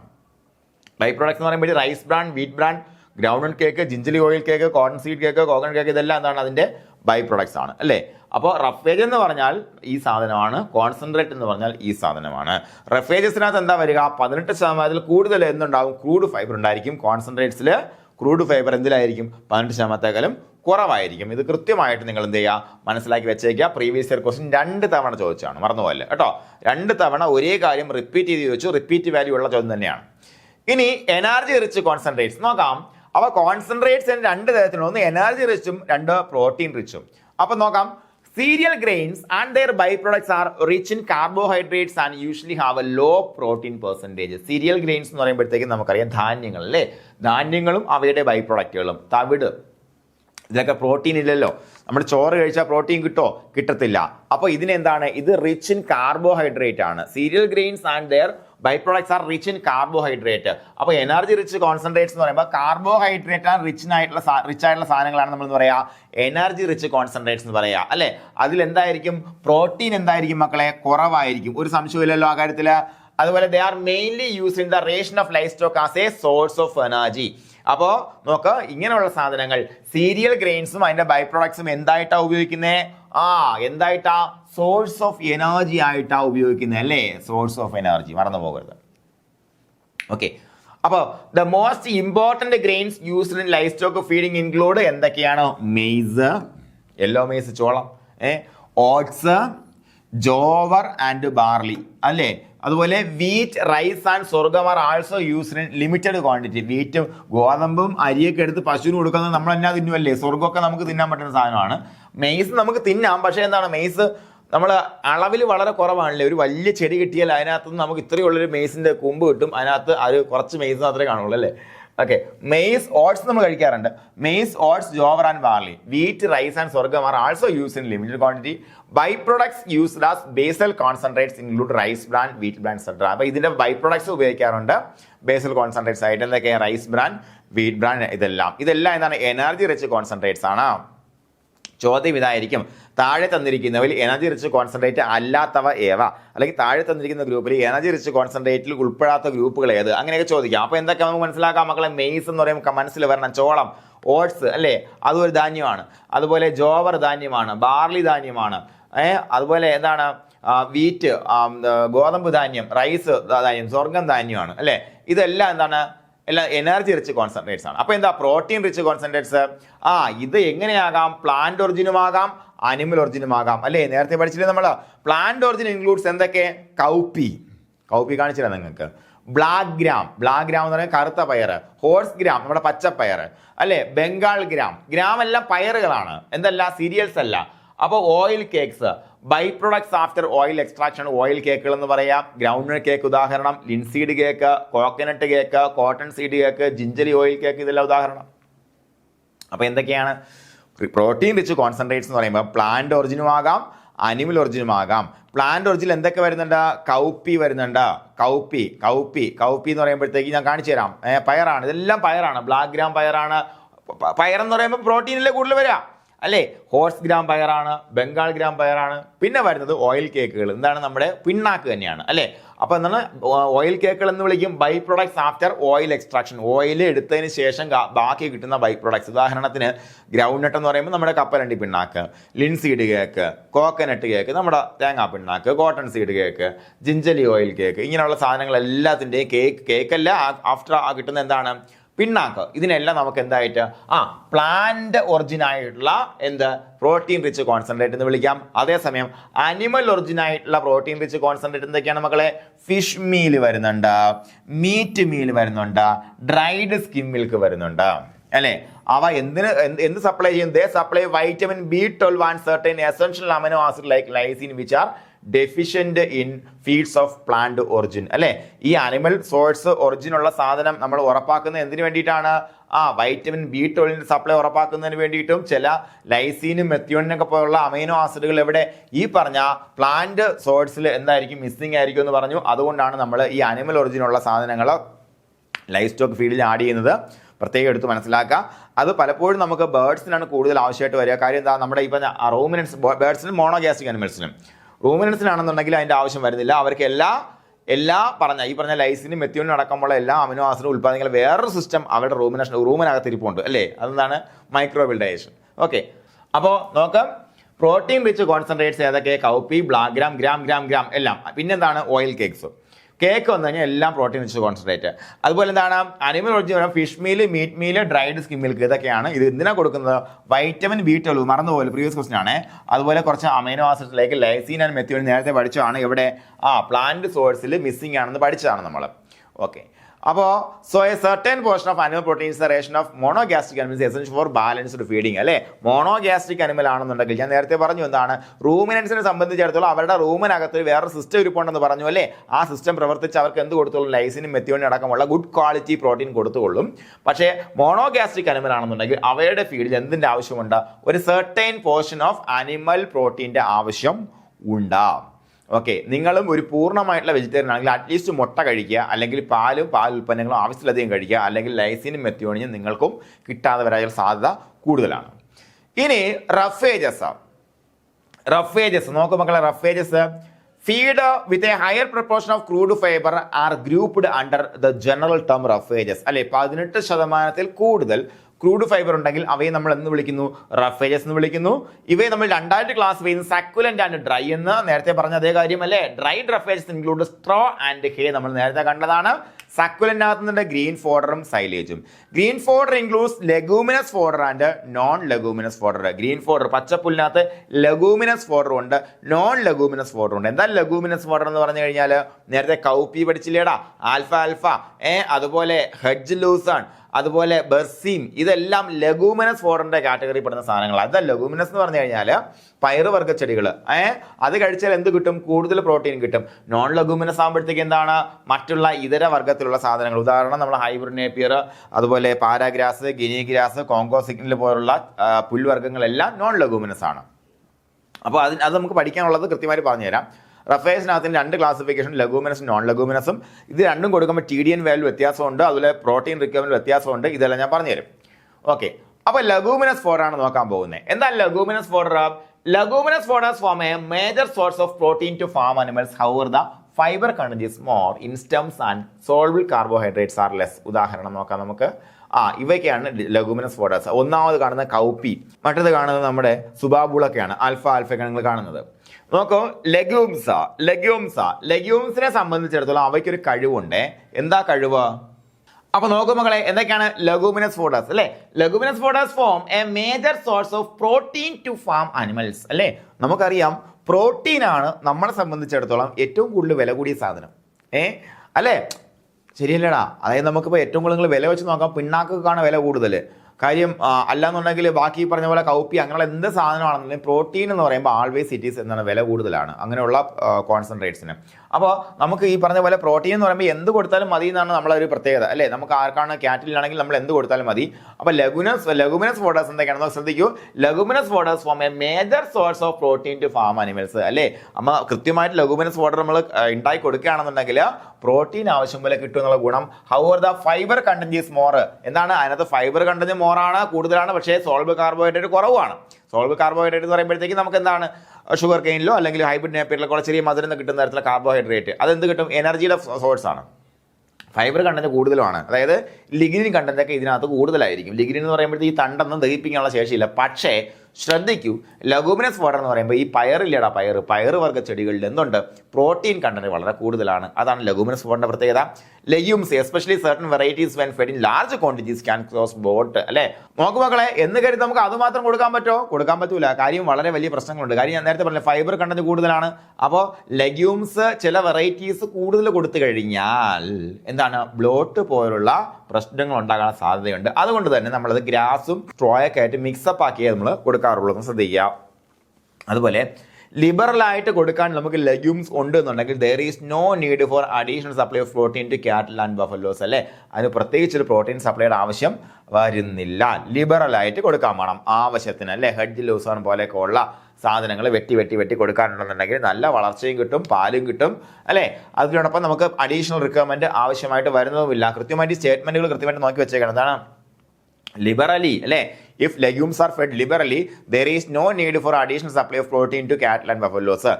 ഒരിക്കലും എന്താണ് പറഞ്ഞ പോലെ നമ്മുടെ എന്താണ് പാലിനെ ഫുള്ള് സപ്പോർട്ട് ചെയ്യുന്നല്ല പറഞ്ഞത്. മനസ്സിലാക്കുക, ഒരു 100 ലിറ്റർ പാല് കിട്ടുന്ന പശുവിനൊക്കെ ഇത് മാത്രം കൊടുത്തു പറ്റത്തില്ല.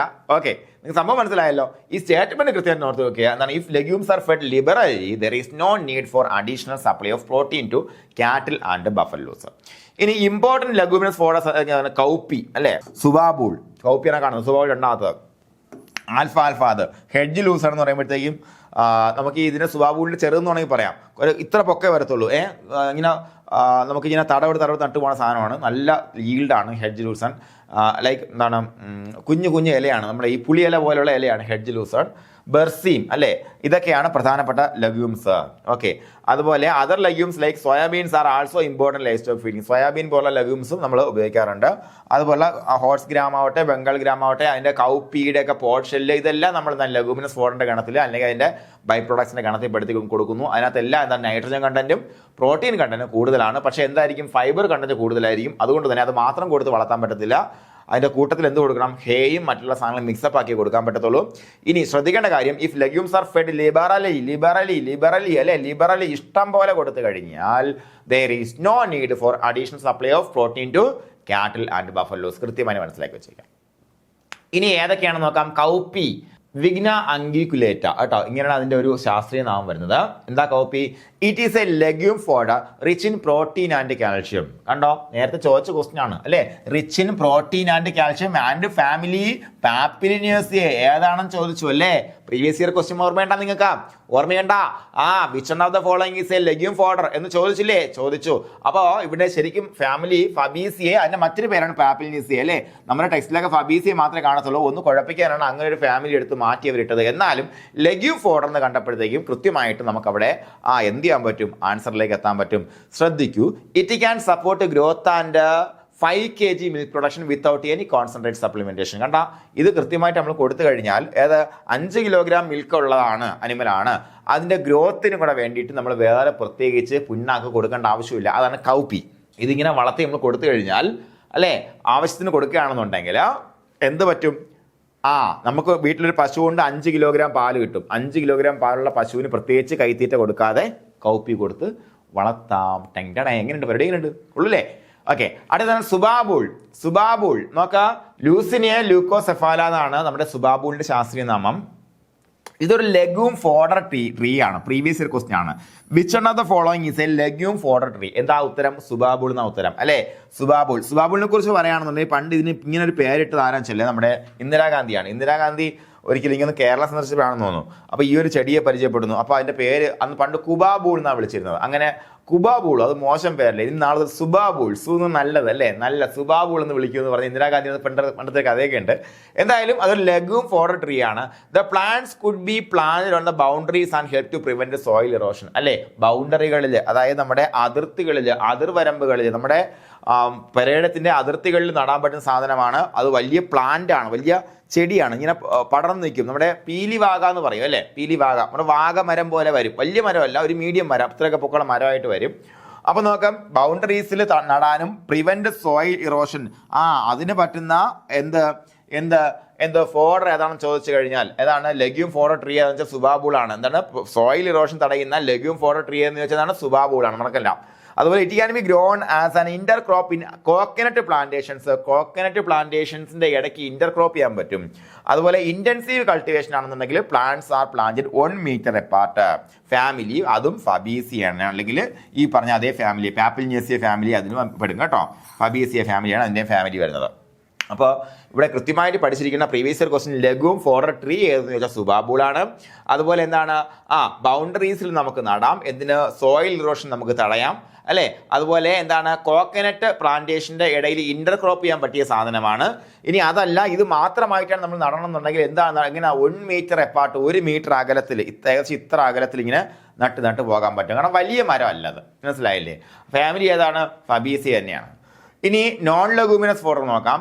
നമുക്ക് ലെഗൂമിനസ് ആയിട്ട് ഇത് രണ്ടേ പഠിക്കാനുള്ളൂ. പിന്നെ ബെർസീം കൂടെ നിങ്ങൾ നോക്കി വെച്ചേക്കുക. കിങ് ഓഫ് ഫോഡേഴ്സ് എന്ന് പറഞ്ഞാൽ ബെർസീം എന്ന് അറിയപ്പെടും. ബെർസീം എന്ന് പറയുന്ന leguminous fodder, king of fodders in terms of Indian conditions എന്ന് പറയുമ്പോഴത്തേക്കും കേട്ടോ, ഒരു പ്രീവിയസ് ക്വസ്റ്റൻ ആണ്. നമുക്ക് നമ്മുടെ പുസ്തകത്തിൽ ചോദിച്ചാൽ, നമ്മുടെ ഈ പറഞ്ഞ പരീക്ഷയിലല്ല ചോദിച്ചിരിക്കുന്നത്. നമ്മുടെ ലാബസിന്റെ പരീക്ഷയിൽ കുറച്ചൊരു ഹയർ ലെവൽ എക്സാമിനേഷൻ ആണ്, ഡിഗ്രി ലെവൽ എക്സാമിനേഷൻ ആണ്, അതിലാണ് ചോദിച്ചിട്ടുള്ളത്. നോക്കാം. അടുത്ത non leguminous fodder. Non leguminous fodder contains less protein. Protein കുറവാണ് നോൺ ലെഗൂമിനസിൽ. Less protein. നോൺ ലെഗൂമിനസിൽ പ്രോട്ടീൻ കുറവാണ്, നമുക്കറിയാം. ലെഗൂമിനസ് പ്രോട്ടീൻ ഉണ്ട്. Non leguminous fodders include many cereal fodders. എന്തൊക്കെയാണ്? Cultivated grasses and some indigenous grasses അല്ലേ? കുറേ ഗ്രാസസ് ഉണ്ട്. അതെല്ലാം ബാക്കിയെല്ലാം ചേർത്തുകൊണ്ട്, പയറുവർഗ്ഗത്തിൽ പെടാത്ത എല്ലാം കൂടെ ചേർത്തുകൊണ്ട് നമ്മൾ നോൺ ലെഗൂമിനസ് ഫോഡർ എന്ന് പറയുന്നു. പ്രധാനപ്പെട്ട സീരിയൽ ക്രോപ്സ് എന്തൊക്കെയാണ്? മെയ്സ് ഉപയോഗിക്കാറുണ്ട്, സ്വർഗ്ഗം ഉപയോഗിക്കാറുണ്ട്, ബജ്ര ഉപയോഗിക്കാറുണ്ട്, ഓട്സ് ഉപയോഗിക്കാറുണ്ട്, ഇതെല്ലാം ഉണ്ട്. അപ്പൊ ഇതെല്ലാം എന്താണ്? സീരിയൽ ക്രോപ്സ് ആണ്, ധാന്യവിളകളാണ് അല്ലേ? ഇതാണ് സീരിയൽ ക്രോപ്സ് ആണ്. അതൊക്കെയാണ് മെയ്സ്, സ്വർഗ്ഗം, ബജ്ര, ഓട്സ്. ഇനി എന്താണ്? കൾട്ടിവേറ്റഡ് ഫോഡർ ഗ്രാസുകളുണ്ട്. അതേതാ? എത്രയേ ഉള്ളൂ. ഇത് സീരിയൽ ക്രോപ്സ് എന്ന് പറയുമ്പോഴത്തേക്ക് മനസ്സിലാക്കുന്നത് ധാന്യവിളകളാണ്. അവയെ നമ്മൾ എന്തായിട്ട് ഉപയോഗിക്കുന്നു? ക്യാറ്റിൽ ഫീഡായിട്ട് ഉപയോഗിക്കുന്നുണ്ട്. വളർത്തി ചെത്തിയെടുത്ത് ക്യാറ്റിലിന് കൊടുക്കുന്നുണ്ട്. എന്തൊക്കെ? മെയ്സ് ചെത്തിയെടുത്ത് അതേപോലെ തന്നെ കാറ്റിന് കൊണ്ട് കൊടുക്കുന്നുണ്ട്. സ്വർഗ്ഗം ചെത്തിയെടുത്ത് അതേപോലെ കൊണ്ട് കൊടുക്കുന്നുണ്ട്. നിങ്ങൾ മനസ്സിലാക്കണം, ഇത് ബജ്രയോ ഓട്സോ സ്വർഗ്ഗമോ നമ്മൾ വിളവെടുത്തിട്ട് ബാക്കി വരുന്ന വൈക്കോൽ കൊണ്ട് കൊടുക്കുന്നതല്ല പറയുന്നത്. മനസ്സിലായോ? അതിങ്ങനെ പൂത്ത് കായിട്ട് വരുന്ന സമയത്ത് നമ്മൾ അപ്പോഴേ ചെത്തിയെടുത്ത് അതായിട്ട് അതുപോലെ പച്ചയായിട്ട് തന്നെ കാറ്റിന് കൊടുക്കുന്ന പറയുന്നത്. അപ്പോൾ അതാണ് എന്താണ് serial crops used as fodder എന്ന് പറയുന്നത്. ഓക്കെ. അപ്പോൾ അതുപോലെ കൾട്ടിവേറ്റഡ് ഫോഡർ ഗ്രാസുകളുണ്ട്. അപ്പോൾ നമുക്ക് കുറേ ഫോഡർ ഗ്രാസുകൾ, അതിന്റെ ഉദാഹരണം എന്തൊക്കെയാണ്? നമ്മൾ ഒത്തിരി കൾട്ടിവേറ്റ് ചെയ്യുന്നുണ്ട്, വളർത്തുന്ന ഫോഡർ ഗ്രാസുകളുണ്ട്. പാരാഗ്രാസം, ഗിനിയ ഗ്രാസം, Napier grass, hybrid Napier, Congo signal, ഇങ്ങനെയുള്ള സാധനങ്ങളെല്ലാം ഉണ്ട്. അപ്പോൾ അതെല്ലാം നമുക്ക് വിശദമായിട്ട് നോക്കാം. ആദ്യം ഗിനി ഗ്രാസ് അല്ലെങ്കിൽ പാനിക്കം മാക്സിമം നോക്കാം. It has long broad leaves. നിങ്ങൾ കണ്ടു കാണും, ഇത്തരത്തിലുള്ള പൂവുള്ള ഒരു ചെടിയെ നിങ്ങൾ കണ്ടു കാണും. ഇതുപോലുള്ള ഒരുപാട് ചെടികൾ നമ്മുടെ നാട്ടിലുണ്ട്. അത് ഗിനി ഗ്രാസ് തന്നെയാണ്, പക്ഷേ അതിന്റെ വളർത്തുന്ന ഒരു വെറൈറ്റി ഉണ്ട്. നോക്കാം. It has long and broad leaves. നമ്മുടെ നാട്ടിൽ കുതിരപ്പില്ലെന്ന് വിളിക്കും. കുതിരപ്പില്ല് എന്താണ്? ലോങ് ബ്രോഡ് ലീവ്സ്, വളരെ നീളമുള്ള വീതിയുള്ള ലീഫുകളാണുള്ളത്. Guinea grass tolerates shade and come up well in coconut and mango orchids. അതാണ് ഇവിടെ ശ്രദ്ധിക്കുക. ഇതിന് ഷെയ്ഡ് നന്നായിട്ട് ടോളറേറ്റ് ചെയ്യാൻ പറ്റും. അതുകൊണ്ട് തന്നെ നമ്മൾ ഈ പറഞ്ഞ പോലെ തെങ്ങും തോപ്പിലും അതുപോലെ മാംഗോ വളർത്തുന്ന സ്ഥലങ്ങളുണ്ടല്ലോ, മാങ്ങ വളർത്തുന്ന സ്ഥലങ്ങൾ നമ്മുടെ ഇവിടെ എങ്ങും മാംഗോ ഓർക്കിഡ്സ് ഒന്നും ഇല്ല. എവിടെയുള്ളേ? ഇവിടെ നമ്മളെ കേരളത്തിൽ വളരെ കുറവാണ്. തമിഴ്നാട്ടിൽ പോയി കഴിഞ്ഞാൽ പല സ്ഥലങ്ങളിലും മാംഗോ ഓർക്കാഡ്സ് ഉണ്ട്. അത് മാവ് മാത്രം വളർത്തുന്ന സ്ഥലങ്ങളുണ്ട്. അപ്പോൾ അതിൻ്റെയൊക്കെ ഇടയിൽ നല്ല ഷെയ്ഡാണെന്ന് മനസ്സിലാക്കുക, അതിൻ്റെ ഇടയിൽ വളർത്താൻ പറ്റും. The grass can remain the same സ്പോട്ടിൽ ഫോർ 3 to 4 years. 3 മുതൽ 4 വർഷം വരെ അവിടെ നിൽക്കാൻ പറ്റും. അതുവരെ നമുക്കിനി വിളവെടുത്തുകൊണ്ടേയിരിക്കാം. അടുത്തെന്താ? ഹൈബ്രിഡ് നേപ്പിയർ നോക്കാം. പെനിസെറ്റം ടൈഫോയിഡിയു പർപ്യൂറിയം, ഇതാണ് എൻ്റെ ശാസ്ത്രീയ നാമം. ഇതെല്ലാം ചാർട്ട് ഉണ്ടാക്കിയ ശാസ്ത്രീയ നാമം എഴുതി വെച്ചേക്കണം നിങ്ങൾ. This is a cross between elephant grass അല്ലെങ്കിൽ Napier grass and bajra. Elephant ഗ്രാസും ബെജറയുമായിട്ടുള്ള ക്രോസ് ആണ്. പ്രീവിയസ് ഇയർ ക്വസ്റ്റ്യൻ ചോദിച്ചിട്ടുണ്ട്. ഹൈബ്രിഡ് നേപ്പിയർ എന്തിൻ്റെയൊക്കെ ക്രോസ് ആണെന്ന് ചോദിച്ചിട്ടുണ്ട്. ഇനി അതിന്റെ വെറൈറ്റീസ് നോക്കാം. CO2, CO3, CO4, CO5. ഇപ്പൊ ഏറ്റവും ലേറ്റസ്റ്റ് ആയിട്ട് വന്ന പറയുന്നത് CO5. ഞാൻ CO3 വരെ കണ്ടിട്ടുള്ളൂ. CO3 തന്നെ നല്ല ഒരു ഈൽഡ് തരുന്ന സാധനമാണ്. അപ്പോൾ it gross well in warm and moist climate അല്ലേ. കണ്ടോ, ഇങ്ങനെ നിൽക്കും സാധനം. ഒരു മൂട് വെട്ടിയാൽ തന്നെ ഒരു നേരം 2 പശുവിന് കൊടുക്കാനുള്ളത് ചിലപ്പോൾ കാണും. അമ്മാതിരി മൂടുകളാണ്. ഒരു മൂട് വെട്ടിയെടുത്താൽ മതി. അത് നമ്മളെ ഈ പറഞ്ഞ പോലെ ചിലപ്പം കരിമ്പ് നിൽക്കൂലേ, അതുപോലെ വളർന്നിങ്ങനെ വരും. അതിൻ്റെ തണ്ടും നല്ല ഈ പറഞ്ഞ പോലെ കരിമ്പ് പോലെ തന്നെയുള്ള തിന്നാൻ പറ്റുന്ന തണ്ടാണ്. അപ്പോൾ അത് നമ്മളിങ്ങനെ ചാഫ് കട്ടറൊക്കെ വെച്ച് അരിഞ്ഞ് കൊടുത്തു കഴിഞ്ഞാൽ അതിനകത്തും സോൾബിൾ കാർബോഹൈഡ്രേറ്റ് ഒത്തിരി ഉണ്ടായിരിക്കും. അത് പൂത്ത് കഴിഞ്ഞാൽ അതിൻ്റെ തണ്ട് തിന്നാൻ കൊള്ളുകയില്ല. ഓക്കെ, അപ്പോൾ നല്ല കട്ടിയുള്ള തണ്ടാണ് അതിൻ്റെ തണ്ട് എന്ന് പറയുമ്പോഴത്തേക്ക് നിങ്ങൾ കണ്ടു കാണും സാധനം. അപ്പോൾ നമുക്ക് ഹൈബ്രിഡ് നേപ്പിയർ നമുക്കിവിടെ നിലവിൽ കേരളത്തിൽ എവിടെയാണെന്നുണ്ടെങ്കിലും നല്ല വിളവ്, കുറച്ച് സ്ഥലത്ത് ഏറ്റവും കൂടുതൽ വിളവ് കിട്ടുന്ന വൺ ഓഫ് ദ ബെസ്റ്റ് സാധനമാണ് ഇത് hybrid Napier. CO3 is more than enough. CO3 CO5 വേണമെന്ന് ഒരു നിർബന്ധമില്ല. മനസ്സിലാക്കുക, പ്രീവിയസ് ഇയർ ക്വസ്റ്റ്യൻ ആയിരുന്നു. ഇത് എലിഫന്റ് ഗ്രാസ്, അതായത് നേപ്പിയർ ഗ്രാസിന്റെയും ബെജറയുടെയും ക്രോസ് ആണ് എന്ത് ഹൈബ്രിഡ് നേപ്പിയർ എന്ന് പറയുമ്പോഴത്തേക്കും. ഇനി അടുത്ത പാരാഗ്രാസ് എന്താണ്? ബ്രാക്കിയാരിയ മ്യൂട്ടിക്ക പാരാഗ്രാസ്. ഇത് ബ്രസീലിന്റെ നേറ്റീവ് ആണെന്ന് മനസ്സിലാക്കി വെച്ചേക്കുക. ബ്രസീലിൽ നിന്ന് വന്ന സാധനമാണ് പാരാഗ്രാസ്. പാരാഗ്രാസ് എന്ന് പറയുമ്പോഴത്തേക്കും എന്താണ്? ആൾ ഹോട്ട് ഹ്യൂമിഡ് റീജിയൻസിൽ അഡാപ്റ്റ് ചെയ്ത സാധനമാണ്. വെള്ളം കെട്ടിക്കിടക്കുന്ന സ്ഥലത്ത് ഇതിന് വളരാൻ പറ്റും. കണ്ടോ, ഇതിന്റെ സർഫസ് റണ്ണർ ഉപയോഗിച്ച് ഇങ്ങനെ പടർന്ന് പോകുന്ന സാധനമാണ് പാരാഗ്രാസ് എന്ന് പറയുമ്പോഴത്തേക്കും. ഈൽഡ് താരതമ്യേന കുറവാണ് മറ്റേ വെച്ച് നോക്കുമ്പോഴത്തേക്കും. നോക്കാം, it spreads rapidly by surface runners. എന്താ സർഫസ് റണ്ണർ ഇത്രേ ഉള്ളൂ. ഇതിന്റെ അറിയാലോ, ഈ പടർന്ന് പോകുന്ന ചെടികളല്ല. നിങ്ങൾ കണ്ടിട്ടില്ല പിള്ളേരെ പുല്ലുകൾ കണ്ടിട്ടില്ല നിങ്ങൾ? പുല്ല് ഇങ്ങനെ തറയിൽ കൂടെ ഇങ്ങനെ മറ്റേ ഒരു ഇത് പോയി അപ്പുറത്ത്, പിന്നെ അവിടെ നോഡ്യൂൾ വന്ന് അവിടുന്ന് വേര് വീണ് പിന്നെ അപ്പുറത്തോട്ട് പോയി അങ്ങനെ പടർന്നു പോണ പുല്ല് കണ്ടിട്ടില്ലേ? അതാണ്. അപ്പോൾ നമുക്ക് ഇത് ബ്രസീലിന്റെ നേറ്റീവാണ്. പാരാഗ്രാസ് മറന്നു പോകണ്ട. ഇതിന്റെ ചോദിച്ച ക്വസ്റ്റ്യൻ ഇതാണ്. എന്താണ്? ചോദിച്ച ക്വസ്റ്റ്യൻ ഇവിടെ കിടപ്പുണ്ട്. എന്താണ്? That is well adapted to water logged areas അല്ലേ. വാട്ടർ ലോഗ്ഡ് ഏരിയാസിൽ ഏറ്റവും കൂടുതൽ അഡാപ്റ്റ് ആയ സാധനം ഏതെന്ന് ചോദിച്ചിട്ടുണ്ട്. ഏതാണ് പാരാഗ്രാസ്. വെള്ളം കെട്ടി നിൽക്കുന്ന സ്ഥലങ്ങളിൽ ബാക്കി പറഞ്ഞ ഒരു പുല്ലും വളരുകയല്ല. ഇത് വെള്ളം കെട്ടി നിൽക്കുന്ന സ്ഥലത്തും സൂപ്പറായിട്ട് വളരും. അതാണ് പാരാഗ്രാസിന്റെ പ്രത്യേകത. ഇതിന്റെ നേറ്റീവ് എവിടെ മക്കളെ? ബ്രസീൽ. മറന്നു പോകരുത്. പാരാഗ്രാസ് ഒന്ന് ഉറച്ചു പറഞ്ഞേ. പാരാഗ്രാസ് നേറ്റീവ് എവിടാ? എവിടെടാ? ഒന്ന് ഉറച്ചു പറയടാ. പറയടാ. ബ്രസീൽ അല്ലേ? എവിടെയാണ്? ബ്രസീൽ. അതുപോലെ വാട്ടർ ലോഗ്ഡ് ഏരിയയിൽ വെൽ അഡാപ്റ്റഡ് ആയിട്ടുള്ള ഗ്രാസ് ഏതെന്ന് ചോദിച്ചാൽ ഏതാ ഉത്തരം? പാരാഗ്രാസ് ആണ്. മറന്നു പോകണ്ട കേട്ടോ. അതുപോലെ എന്താണ്? ഇത് സർഫസ് റൺ വെച്ച് ഇങ്ങനെ വളർന്നു പോകും. അതായത് ഓരോ നോഡിൽ നിന്ന് സർഫസ് റൺ മുളച്ച് പോകും. സ്റ്റെം ഹോളോ ആണ് കേട്ടോ. ഹോളോ സ്റ്റെം ആണ്. അതായത് കട്ടിയുള്ള സ്റ്റെം അല്ല. ഞാൻ സ്ട്രോ പോലത്തെ, സ്ട്രോ എന്ന് പറയുമ്പോഴത്തേക്ക് എന്ത് സ്ട്രോ? നമ്മൾ വലിച്ചു കുടിക്കാൻ സ്ട്രോ ഇല്ലേ? അതേപോലെ സ്ട്രോ ഞെക്കുമ്പോഴത്തേക്ക് അകത്ത് എയർ കാണില്ലേ? അതുപോലെ ഹോളോ സ്റ്റെം ആണ്. സൈലേജ് ഉണ്ടാക്കുകയാണെന്നുണ്ടെങ്കിൽ നല്ലോണം ട്രാമ്പിൾ ഡൗൺ ചെയ്യണം, അടിച്ചടിച്ച് വെക്കണം. അടുത്ത കോങ്കോ സിഗ്നൽ നോക്കാം. അതും ബ്രാക്കിയാരിയ റൂസിസിൻസിസ് ആണല്ലേ. റൂസിസിൻസിസ് അല്ലേ. നോക്കാം. ദിസ് ഗ്രാസ് ആ സോഫ്റ്റ് ഷാർപ്ലി പോയിന്റഡ് ലീവ്സ് അല്ലേ. നല്ല സോഫ്റ്റ് ആയിട്ടുള്ള ഷാർപ്ലി പോയിന്റഡ് ലീവ്സ് ആണ്. കോങ്കോ സിഗ്നൽ എന്ന് പറയുമ്പോഴത്തേക്ക് അതിന്റെ പ്രത്യേകത പറഞ്ഞ് മനസ്സിലാക്കി വെച്ചേക്കാം. പ്രത്യേകത എന്താണ്? വിസ്റ്റാൻഡ്സ് ഗ്രേസിംഗ് വെൽ അല്ലേ. ഗ്രേസിംഗ് ചെയ്യുന്ന സ്ഥലത്ത്, അതായത് അനിമൽസ് ഗ്രേസ് ചെയ്യുന്ന സ്ഥലത്ത് വളർത്താൻ പറ്റിയ സാധനം ഏതെന്ന് വെച്ചാൽ ഒറ്റ ഉത്തരമാണ് കോങ്കോ സിഗ്നൽ കേട്ടോ. Congo signal. അതുപോലെ നോക്കൂ, എന്താണ് ഈ കോങ്കോ സിഗ്നലിനെ കുറിച്ച് പറയുമ്പോഴത്തേക്കും അതിനെന്താ? സോഫ്റ്റ് ആയിട്ടുള്ള ഷാർപ്ലി പോയിന്റഡ് ലീവ്സ് ആണ്. ഫൈൻ ഹെയർസ് ആണ്. കുഞ്ഞു ഫൈൻ ഹെയർസ് ആണ് ഉള്ളത്. അതുകൊണ്ട് കുട്ടിയൊക്കെ കൊടുക്കാൻ പറ്റിയ സാധനമാണ് കേട്ടോ. കോങ്കോ സിഗ്നലിലേക്ക് നല്ല ഇളം കോങ്കോ സിഗ്നൽ ആണെന്നുണ്ടെങ്കിൽ നമ്മുടെ കാഫിന് കൊടുക്കാൻ പറ്റിയ സാധനമാണ്. It can be used for soil conservation and withstanding grazing well. അതും സോയിൽ കൺസർവേഷനിൽ ഉപയോഗിക്കാം.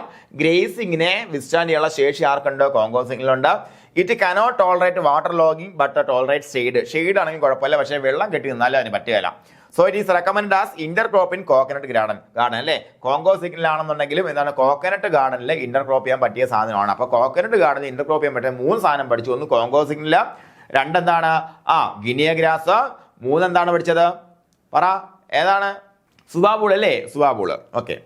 അപ്പോൾ ഇനി അൺകൺവെൻഷണൽ ഫീഡ് സ്റ്റഫിലേക്കാണ് പോകുന്നത്. എന്താ അൺകൺവെൻഷണൽ ഫീഡ് സ്റ്റഫ്? വളരെ ഇമ്പോർട്ടൻ്റ് ആയിട്ട് നോക്കി വെക്കേണ്ട കാര്യമാണ്. നോക്കാം, എന്താ അൺകൺവെൻഷണൽ ഫീഡ് സ്റ്റഫ്? കൺവെൻഷണൽ ആയിട്ട് പണ്ട് മുതലേ നമ്മൾ ഫീഡ് സ്റ്റഫായിട്ട് ഉപയോഗിച്ചിരുന്ന കുറേ സാധനങ്ങളെ കുറിച്ച് പഠിച്ചു നമ്മൾ. ഇനി പണ്ട് മുതലേ ഉപയോഗിക്കാതിരുന്ന പുതുതായിട്ട് കൊണ്ടുവന്ന സാധനങ്ങൾ നോക്കാം. ഏതൊക്കെ? That includes agricultural and industrial products and waste. ഇൻഡസ്ട്രിയുടെ ഭാഗമായിട്ടുണ്ടാകുന്ന വേസ്റ്റുകളും അതുപോലെ അഗ്രികൾച്ചറൽ വേസ്റ്റ് സാധനങ്ങളും which have no value as human food and could be used as animal feed. അതിന് നമുക്ക് ഉപയോഗിക്കാൻ പറ്റത്തില്ല, അതുകൊണ്ട് അനിമൽ ഫീഡായിട്ട് ഉപയോഗിക്കുന്നു അറ്റ് സർട്ടൻ പെർസെൻറ്റേജ്. എന്തിൻ്റെയൊക്കെ അടിസ്ഥാനത്തിൽ? Their nutritional value, palatability and safety. അതിൻ്റെ ടേസ്റ്റ്, സേഫ്റ്റി ആൻഡ് എത്രത്തോളം ന്യൂട്രീഷൻ അത് എത്രത്തോളം എന്താണ് ന്യൂട്രീഷ്യസ് ആണ്, അതിൻ്റെ 3 അടിസ്ഥാനത്തിലാണ് നമ്മൾ ഈ പറഞ്ഞ അൺകൺവെൻഷണൽ ഫീഡ് സ്റ്റഫുകൾ ഉപയോഗിക്കുക. ചിലത് ഏതൊക്കെയാണെന്ന് നോക്കാം. ചിലതിൽ എന്തൊക്കെയുണ്ട്? ചില അൺകൺവെൻഷണൽ ഫീഡ് സ്റ്റഫിൽ ടോക്സിക് പ്രിൻസിപ്പിൾസ്, വിഷാംശങ്ങൾ എല്ലാം ഉണ്ടെന്നുള്ള കാര്യങ്ങൾ മനസ്സിലാക്കി വയ്ക്കുക. Removal of such toxic principles is very essential before such feeds are used in the rations of animals. അല്ലേ, അങ്ങനെയുള്ള സാധനങ്ങൾ ഉപയോഗിക്കുന്നതിന് മുന്നേ നമ്മൾ എന്ത് ചെയ്യണം? ആ ടോക്സിക് പ്രിൻസിപ്പിൾസ് നമ്മൾ എന്ത് ചെയ്യണം? റിമൂവ് ചെയ്യണം. അപ്പോൾ tree leaves and water plants ഏതൊക്കെയാണ്? ട്രീ ലീവ്സ് എന്ന് പറയുമ്പോഴത്തേക്കും വാട്ടർ ഹയാസിന്ത് എന്ന് പറയുമ്പോഴത്തേക്കും നമ്മുടെ കുളവാഴയാണ്. കുളവാഴ വേണമെങ്കിൽ നമുക്ക് എന്തായിട്ട് ഉപയോഗിക്കാം? അനിമൽ ഫീഡായിട്ട് ഉപയോഗിക്കാം. ഇഷ്ടംപോലെ കിട്ടുന്ന ഒരു സാധനമാണ് അല്ലേ, ഭയങ്കര. അത് കാരണമാണ് നമ്മുടെ പല ജലാശയങ്ങളും നശിച്ചു പോകുന്നത്. ബനാന ലീവ്സ് നമുക്ക് അറിയാം, നമ്മൾ വാഴ വളർത്തുന്നതിൻ്റെ ഫലമായിട്ടുണ്ടാകുന്ന വാഴയില. അതുപോലെ ജാക്രി ലീവ്സ് എന്ന് പറയുമ്പോഴത്തേക്ക് നമുക്ക് ഗോട്ടിൻ്റെ കാര്യത്തിലാണെങ്കിൽ കൺവെൻഷണൽ ഫീഡ് സ്റ്റഫ് തന്നെയാണ് ജാക്രി ലീവ്സ്. പക്ഷേ ഇവിടെ പശുവിൻ്റെ കാര്യത്തിലാണെങ്കിൽ unconventional feed സ്റ്റഫാണ് Jhakri leaves. Azolla പുതുതായിട്ട് ഇൻട്രൊഡ്യൂസ് ചെയ്തതാണ്, നല്ല ഹൈലി പ്രൊട്ടീഷ്യസ് ആണ്. അതുപോലെ ഇപ്പോൾ ഇവിടെ ശ്രദ്ധിക്കുക, ഈ tree leaves and water plants എന്ന് പറയുന്നത് അതിനകത്ത് ഒരു പ്രധാനപ്പെട്ട പോയിന്റ് പറയുന്നുണ്ട്. When cattle are fed with whole banana plant the faeces of the animal become loose. അല്ലേ, നമുക്ക് ബനാന പ്ലാന്റ് മൊത്തത്തിനെ വെട്ടി കൊടുക്കാം, അതായത് കൊല വെട്ടിയിട്ട് ബാക്കിയുള്ള അതിൻ്റെ തടയടക്കമുള്ള വെട്ടി നമ്മൾ കൊടുക്കാറുണ്ട്. അപ്പോൾ അങ്ങനെ വരുമ്പോഴത്തേക്ക് ഇതിൻ്റെ ഫീസസ് ലൂസ് ആവും. 2 കാരണങ്ങൾ: ഒന്ന് ജലാംശം കൂടുതലാണ്, പിന്നെ ഭയങ്കര ഫൈബറാണ്. ഇനി ജാക്രി leaves form the favourite feed for goats. Azolla is rich in protein. Azolla എന്ന് പറയുമ്പോഴത്തേക്കും പ്രോട്ടീൻ റിച്ച് ആയിട്ടുള്ള ഒരു എന്താണ് വാട്ടർ പ്ലാന്റ് ആണ്, മനസ്സിലാക്കുക. അതുപോലെ എന്താണ് വരുന്നത്? ജാക്രി ലീവ്സ് എന്ന് പറയുമ്പോൾ ഗോട്ടിന് ഭയങ്കര ഫേവറേറ്റ് ആണ്. ഇത്രയും കാര്യങ്ങളാണ് അവിടെ മനസ്സിലാക്കേണ്ടത്. ഇനി അഗ്രികൾച്ചറൽ ബൈ പ്രൊഡക്ട്സ്, അൺകൺവെൻഷണൽ തന്നെ വരുന്ന agricultural by products, the left over of oil seeds and പൾസസിന്റെയും ഗ്രാംസിന്റെയും എന്താണ് ലെഫ്റ്റ് ഓവർ അല്ലേ, അതിന്റെ ഓയിൽ സീഡിന്റെ എല്ലാം ലെഫ്റ്റ് ഓവർ അല്ലേ, അത് നമ്മൾ എന്തായിട്ട് ഉപയോഗിക്കാൻ പറ്റും? ഉദാഹരണം കൗപ്പി പോഡിഷെല്ല്, ഈ കൗപ്പി പൊടിച്ചിട്ടിന്റെ പോഡിഷെല്ല്. അതുപോലെ ഇൻഡസ്ട്രിയൽ ബൈ പ്രോഡക്ട്സ് എന്ന് പറയുമ്പോഴത്തേക്ക് എന്താണ്? ഫൈബ്രസ് വേസ്റ്റിലേക്ക് ടപ്പിയോക്ക സ്റ്റാർച്ച് വേസ്റ്റ്. ടപ്പിയോക്ക നമ്മൾ അരച്ച് അതിന്റെ ഇതെടുത്തിട്ട് സ്റ്റാർച്ച് എടുത്തിട്ട് ബാക്കി വരുന്ന വേസ്റ്റ്. പിന്നെ sugar beat pulp, sugar beat pulp ആയിരിക്കുന്നത്. അപ്പോൾ ഷുഗറിന് എടുക്കാൻ വേണ്ടിയിട്ട് നമ്മൾ എന്ത് ചെയ്യും? ആദ്യം ഇതിനെ നമ്മൾ കരിമ്പ് അരച്ചതിന് ശേഷം കിട്ടുന്ന അതിൻ്റെ ബീറ്റ് പൾപ്പ്, അതിൻ്റെ നാരടങ്ങുന്ന ഭാഗം. സ്പെൻഡ് ലെമൺ ഗ്രാസ് എന്ന് പറയുമ്പോഴത്തേക്ക് എന്താണ് വരുന്നത്? നമ്മുടെ പുൽത്തൈൽ ഉണ്ടാക്കത്തില്ല മക്കളെ, പുൽത്തൈൽ ഉണ്ടാക്കാൻ വേണ്ടി വാറ്റിയതിന് ശേഷം കിട്ടുന്ന അതിൻ്റെ ബാക്കി വരുന്ന നാരുള്ള ഭാഗം. ബിയർ വേസ്റ്റ് എന്ന് പറയുമ്പോഴത്തേക്ക് എന്തൊക്കെയാണ്? ഈ പറഞ്ഞ ഒരുപാട് സാധനങ്ങൾ പുളിപ്പിച്ചാണ് ബിയർ ഉണ്ടാക്കുന്നില്ലേ, അപ്പോൾ അതിൽ നിന്ന് വരുന്ന ചണ്ടി അല്ലേ, ഇതിനെല്ലാം നമുക്ക് ആനിമൽ ഫീഡായിട്ട് ഉപയോഗിക്കാറുണ്ട്. ഇനി അൺകൺവെൻഷണൽ ഫീഡ്സ് ആസ് കോൺസെൻട്രേറ്റ്സ് ആയിട്ട് ഉപയോഗിക്കുന്ന അൺകൺവെൻഷണൽ ഫീഡ് സ്റ്റഫുകൾ ഏതൊക്കെയാണ്? മാംഗോ സീഡിനകത്തുള്ള കേണലില്ലേ, അതെടുത്തിട്ട് നമ്മൾ കോൺസെൻട്രേറ്റ് ആയിട്ട് ഉപയോഗിക്കാറുണ്ട്. താമരൻഡ് സീഡ് എന്ന് പറയുമ്പോൾ നമുക്കറിയാം എന്താണ് താമരൻഡ് എന്ന് പറയുമ്പോൾ? നമ്മുടെ വാളംപുള്ളിയുടെ അരി. അത് കുറേ കാലമായിട്ട് നമ്മൾ ഉപയോഗിക്കുന്നത്, പണ്ടേ ഉപയോഗിക്കുന്നത് താമരൻഡ് സീഡ്. അത് കൊടുത്തു കഴിഞ്ഞാൽ പെട്ടെന്ന് തടി വയ്ക്കും അല്ലേ, നല്ല പ്രോട്ടീനാണ്.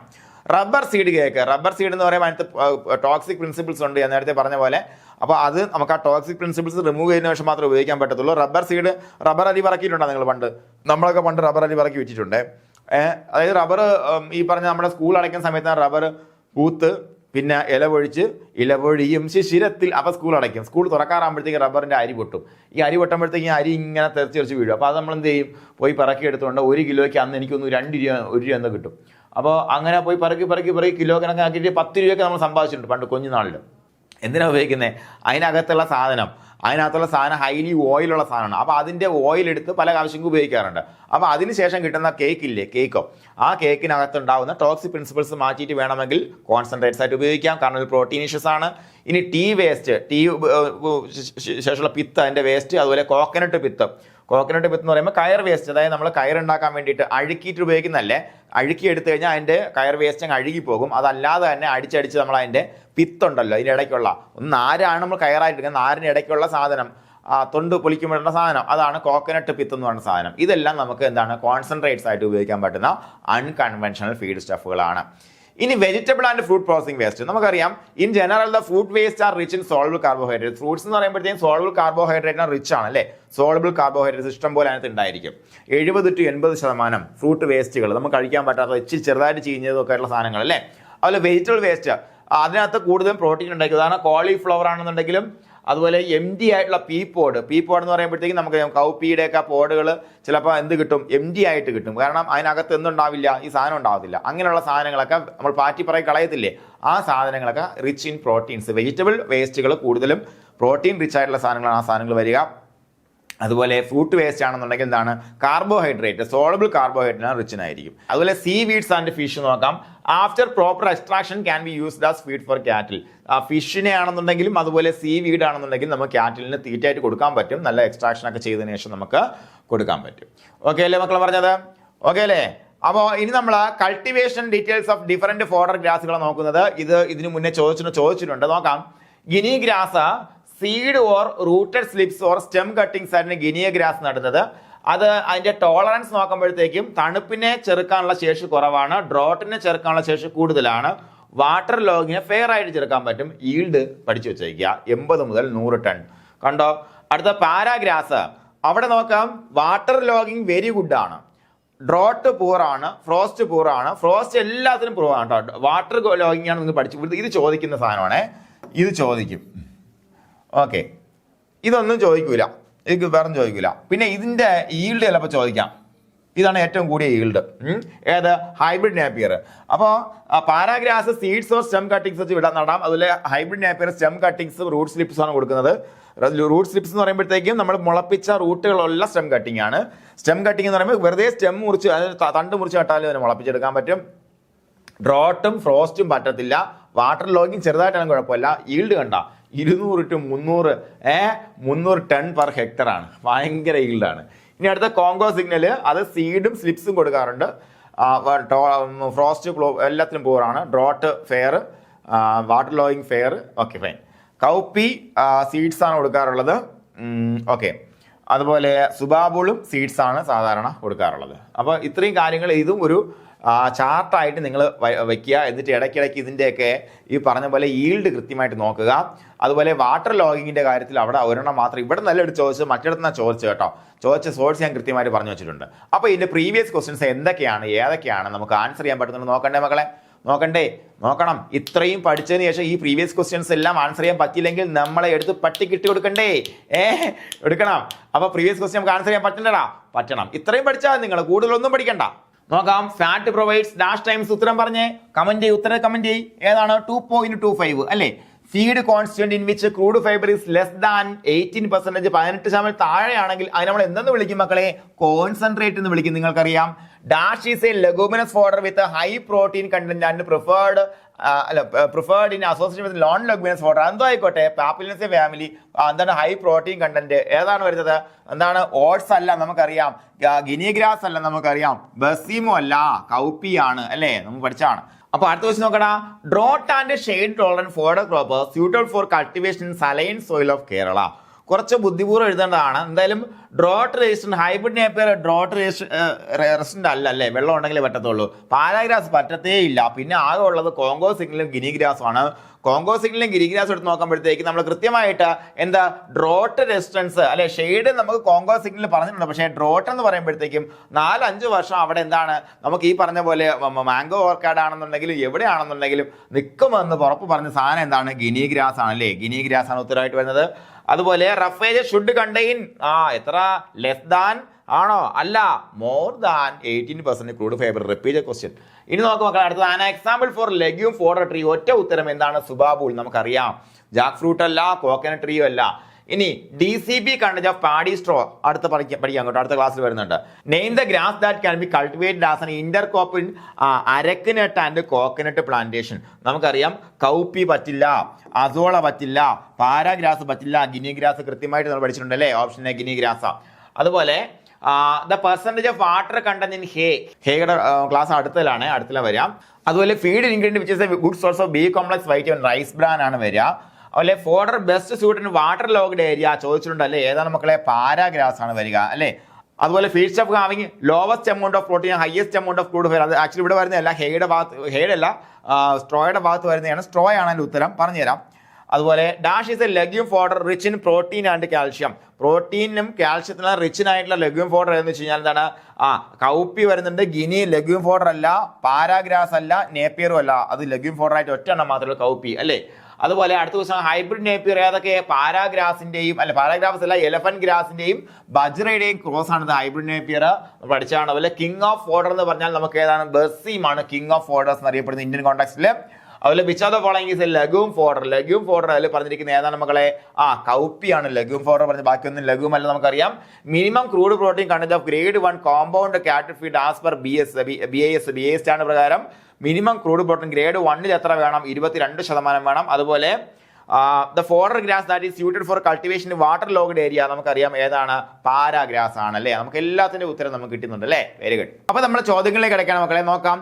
വീന്റെ analysis is otherwise called as എന്താണ്? പ്രോക്സിമേറ്റ്. എന്താണ് പ്രോക്സിമേറ്റ് അനാലിസിസ് അല്ലേ, പ്രോക്സിമേറ്റ് അനാലിസിസ്. അതുപോലെ മെത്തേഡ് ഓഫ് വീന്റെ അനാലിസിസ് എത്ര? 1866 കൊണ്ടുവന്നത്. അത് ഡെവലപ്പ് ചെയ്ത ഹെൻബർഗും സ്ട്രോമാനുമാണ്. ആണ് ഉത്തരം. An error in evaluating the proximate principles of feeding can reflect in the final calculation of ഏത് അവസാനം വരുന്ന ഏത് മക്കളെ പറഞ്ഞത്? നൈട്രജൻ ഫ്രീ എക്സ്ട്രാക്ട് ആണ്. അതുപോലെ ഇനി പ്രോക്സിമേറ്റ് അനാലിസിസ് കെജാൽ മെത്തേഡ് അല്ലെ, ഞാൻ നേരത്തെ പറഞ്ഞു എന്താണ്? ക്രൂഡ് പ്രോട്ടീൻ കണ്ടെത്താൻ വേണ്ടി നമ്മൾ ഉപയോഗിക്കുന്ന മെത്തേഡിനെ ജൽദാൽ മെത്തേഡ് എന്നാണ് വിളിക്കുക അല്ലെ. അപ്പൊ അത് കൃത്യമായി മനസ്സിലാക്കിയത് ക്രൂഡ് പ്രോട്ടീന്റെ മെത്തേഡാണ്. അതുപോലെ the feed allotted for an animal which contains all nutrients in proper proportion എന്ന് പറഞ്ഞാൽ അതിന്റെ പേര് എന്താണ്? ബാലൻസ്ഡ് റേഷൻ ആണ്. അതുപോലെ average percentage of nitrogen content in protein എത്ര? 16% ഉണ്ടാവുക. അതുപോലെ BIS standardised cattle feed sample CP 22%, crude fat 4% ആണെങ്കിൽ crude fibre should be remain within എത്ര? 10% താഴെ ആവാൻ പാടുള്ളൂ. അതുപോലെ BIS standardised cattle feed sample CP 20%, crude fibre content 12%, minimum fat percent എത്ര ആവാം? നമുക്ക് 2.5% ആണ് വരുന്നത്. അതുപോലെ feeding of cattle with dash may lead to reduced rumination and sometimes with gastric disturbances. നമുക്കറിയാം എന്താണ് മക്കളെ വരുന്നത്? പെല്ലറ്റ്സ് ആണ്. അതുപോലെ feed stuff which are bulky and contain more than % of crude fibre is called roughages. ഏതാണ്? 18%. നമുക്ക് ഉത്തരം അറിയാം. Feed stuff which are readily digestible nutrients in high proportion and contain crude fibre less than % R concentrate എന്ന് പറഞ്ഞാൽ അതിന്റെ ഉത്തരം എത്ര? 18%. Dash എന്നത് following is a protein rich concentrate. Maze അല്ല, ജോവർ അല്ല, ജിഞ്ചറി ഓയിൽ കേക്ക് എന്താണ്? ഒരു പ്രോട്ടീൻ റിച്ച് കോൺസെൻട്രേറ്റ് ആണ്. Dash is fed liberally if there is no need. If dash is fed liberally ഏത് കൊടുത്താലാണ് പ്രോട്ടീന്റെ സപ്ലൈ ആവശ്യമില്ല എന്ന് പറഞ്ഞിട്ടുണ്ടെങ്കിൽ ലെഗ്യൂംസ് കൊടുത്തു കഴിഞ്ഞാൽ നമുക്ക് പ്രത്യേകിച്ച് പ്രോട്ടീൻ സപ്ലൈ ആവശ്യമില്ലെന്ന് പറയുന്നുണ്ട്. Scientific name of guinea grass. Guinea ഗ്രാസിന്റെ സയന്റിഫിക് നെയിം ഏതാ മക്കളെ? പാനിക്കം മാക്സിമം ആണ്. അതുപോലെ scientific name of hybrid Napier എന്താണ്? നമുക്കറിയാം പെനിസെറ്റം ടൈഫോയിഡി പർപ്യൂരിയോ എന്നാണ്. അതുപോലെ hybrid Napier is obtained by crossing ഏതൊക്കെ? എലിഫന്റ് ഗ്രാസും അതുപോലെ ബജറയും അല്ലെങ്കിൽ നേപ്പിയറും ബജറയും.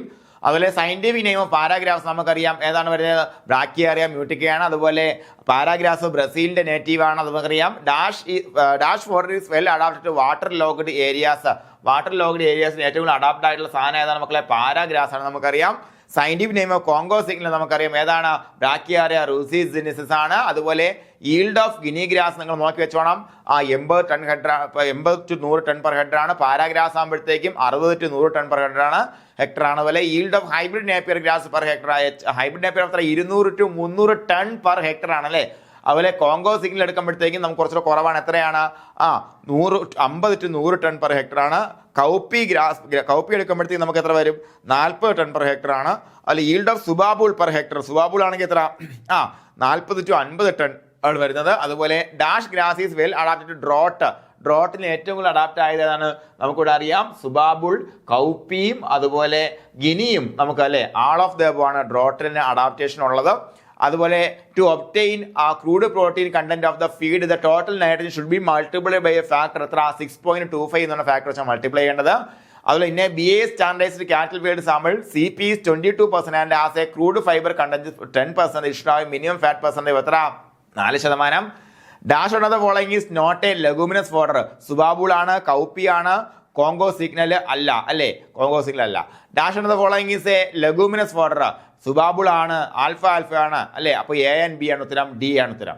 Dash of the following is A non leguminous fodder എന്ന് പറയുമ്പോൾ നേപ്പിയർ ആണ്. Dash of the following is not a non-leguminous water. Subabul leguminous ആണ്, cowpea ആണ്, Congo signal. In intensive cultivation, subabul trees are planted dash centimeter apart. എത്ര 100 centimetre അകലത്ത് നടുക. അതുപോലെ dash of the following is a cereal crops used as fodder. ഏതാ ഉപയോഗിക്കുന്നത്? നമുക്കറിയാം both A and B, maize, jowar ഉപയോഗിക്കാറുണ്ട്. പാരാഗ്രാസ് serial crop അല്ല. Dash under the following is a cultivated fodder grass. Paddy straw cultivated അല്ല, subabul fodder grass അല്ല, guinea grass എന്താണ്? ഒരു cultivated fodder grass ആണ്. അതുപോലെ you are preparing a cross paddock for എന്താണ് cattle farm. Which grass is ideal to cultivate paddock? പാഡക്കിൽ cultivate ചെയ്യാൻ പറ്റുന്ന ഏതാണ് മക്കളെ? കോങ്കോ സിഗ്നൽ ആണ്. കാരണം എന്താ? കോങ്കോ സിഗ്നൽ എന്ത് ചെയ്യും? ഗ്രേസിംഗ് വിസ്റ്റാൻഡ് ചെയ്യാനുള്ള കഴിവുണ്ടല്ലേ അതിന്. അതുപോലെ dash of the following is an unconventional feed stuff. Gingelly oil cake അല്ല, ഗ്രൗണ്ട് നട്ട് കേക്ക് അല്ല, റബ്ബർ സീഡ് കേക്ക് എന്താണ്? അൺകൺവെൻഷണൽ ആണ്. അതുപോലെ dash of the following is a fodder grass as poor resistance to drought. ഏറ്റവും poor resistance drought para grass ആണ് അല്ലേ, കാരണം അത് വാട്ടർ ലോഗ്ഡ് ഏരിയ വളരുന്നത്. Dash of the following is a protein rich unconventional feed stuff. നമുക്കറിയാം എന്താണ് azolla എന്ന് പറയുമ്പോൾ പ്രോട്ടീൻ റിച്ച് ആണ്, അൺകൺവെൻഷണൽ, പുതുതായിട്ട് ഇൻട്രൊഡ്യൂസ് ചെയ്താണ് അല്ലേ. അതുപോലെ find out the correct statement of statements. The stem of the Congo signal is hollow and should be well trample down while making silage. Congo സിഗ്നലിന് അങ്ങനെ പ്രത്യേകതയില്ല, അത് പാരാഗ്രാസിന്റെ പ്രത്യേകതയാണ്. കറക്റ്റ് അല്ലേ ചോദിച്ചാൽ തെറ്റായത് കൊണ്ട് തന്നെ ആളാർ കറക്റ്റ് വെട്ടിക്കളയാം. Para grass has good resistance to water logging അല്ലേ, പാരാഗ്രാസിന് നല്ല വാട്ടർ ലോഗിങ് റെസിസ്റ്റൻസ് ഉണ്ട് എന്ന് പറഞ്ഞു. ശരിയായ പ്രസ്താവനയാണ്. 2 ശരിയെന്ന് പറയാത്തതിന് വെട്ടിക്കളയാം. If cows are fed with cowpea, it can support the growth of the animal and 5 kg milk production without any concentrated supplementation. ശരിയായ പ്രസ്താവനയാണ്. അപ്പോൾ 3 ശരിയാണ് അല്ലേ. അപ്പോൾ എ ആണ് ഉത്തരം, എയിലെ ഉത്തരം. അതുപോലെ മാച്ച് ദ ഫോളോയിങ് നോക്കാം. നമുക്ക് നോക്കാം എന്താണ് അയഡിൻ ഗോയിറ്റർ C2 രണ്ടെണ്ണം ഉണ്ടല്ലേ, 2 പട്ടികളെ. അതുപോലെ അയൺ വരുമ്പോഴത്തേക്കും അനീമിയ E4, 2 E4. കൊള്ളാം. അടുത്ത കാൽഷ്യം നോക്കാം. കാൽഷ്യം എന്താണ്? Osteoporosis A5. 2 ഉണ്ടല്ല, കുരുങ്ങിയ. അടുത്തത് മഗ്നീഷ്യവും സിങ്കും പഠിച്ചാൽ മാത്രമേ നമുക്ക് ഉത്തരം എഴുതാൻ പറ്റത്തുള്ളൂ. മഗ്നീഷ്യം ഗ്രാസ്റ്ററ്റിനി അല്ലേ, ഗ്രാസ്റ്ററ്റിനി നമ്മൾ നേരത്തെ കഴിഞ്ഞ ക്ലാസ്സിൽ പഠിച്ചതാണ് ഗ്രാസ്റ്ററ്റിനി. അപ്പോൾ B1 ഏതുണ്ട്? B1 അത് കിട്ടി, എല്ലാ ഉത്തരം കിട്ടി. ഉത്തരം B ആണ് അല്ലേ. ഓക്കെ, എളുപ്പമുള്ള ചിത്രം കണ്ടുപിടിക്കാൻ നോക്കിയാണ്. What is another name of Weende system analysis? നമുക്കറിയാം പ്രോക്സിമേറ്റ് അനാലിസിസ് എന്നാണ് മറ്റൊരു പേര്. അതുപോലെ ഏത് കൺട്രിയാണ്? ജർമ്മനിയിലാണ് ഇത് കൊണ്ടുവന്നത്. അതുപോലെ how many broad fundamental principles? മൊത്തം 6 പ്രിൻസിപ്പിൾസ് ആണുള്ളത്. Which of the following is not one of the 6 proximate principles അല്ലാത്തത്? ക്രൂഡ് ഫൈബർ ആണ്, ടോട്ടൽ ആഷ് ആണ്, ഡൈജസ്റ്റീവ് പ്രോട്ടീൻ അല്ല അല്ലെ, ഈതർ എക്സ്ട്രാക്ട് ആണ്. സി ആണ് ഉത്തരം. In routine feed analysis how are lipids estimated? എന്താണ്? ഈതർ എക്സ്ട്രാക്ട് ആയിട്ടാണ് ലിപ്പിഡ്സ് എടുക്കുക. In the mineral content of the feed sample is represented by which proximate principle? Mineral content is the total ash la variga. Which proximate principle is a measure of the total nitrogen component in the feed? ഏതാണ്? Crude protein. അതുപോലെ how are the proximate principles typically expressed? എന്തായിട്ടാണ് വരുന്നത്? As percentage by wait ആയിട്ടാണ് എടുക്കുന്നത് അല്ലേ. അതുപോലെ which proximate principles calculated by difference rather than being directly analyzed? ഏതാണ്? Direct and nitrogen free extract ആണ് നമ്മൾ ഡയറക്റ്റ് ആയിട്ട് അനലൈസ് ചെയ്യാത്തത് അല്ലേ. അതുപോലെ which one of the following proximate principles doesn't supply energy? Energy കൊടുക്കാത്ത ടോട്ടൽ ആഷ് എന്താണ്? Energy കൊടുക്കുന്നില്ല അല്ലേ. അതുപോലെ an animal can draw energy from all the following proximate principles except വാട്ടറിൽ നിന്ന് എനർജി കിട്ടത്തില്ല, ബാക്കിയുള്ള എല്ലാത്തിനും എനർജി കിട്ടും. Who developed the proximate analysis? ആരൊക്കെയാണ്? ഹെൻബർഗും സ്റ്റോമാനും ആണ്. അതുപോലെ what does ether extract primary estimate a feed sample? Ether extract എന്ന് പറയുമ്പോൾ നമുക്കറിയാം ലിപ്പിഡ്സ് ആണ് വരുന്നത്. അതുപോലെ what does NFE stands for? Nitrogen free extract ആണ്. സി ആണ് ഉത്തരം.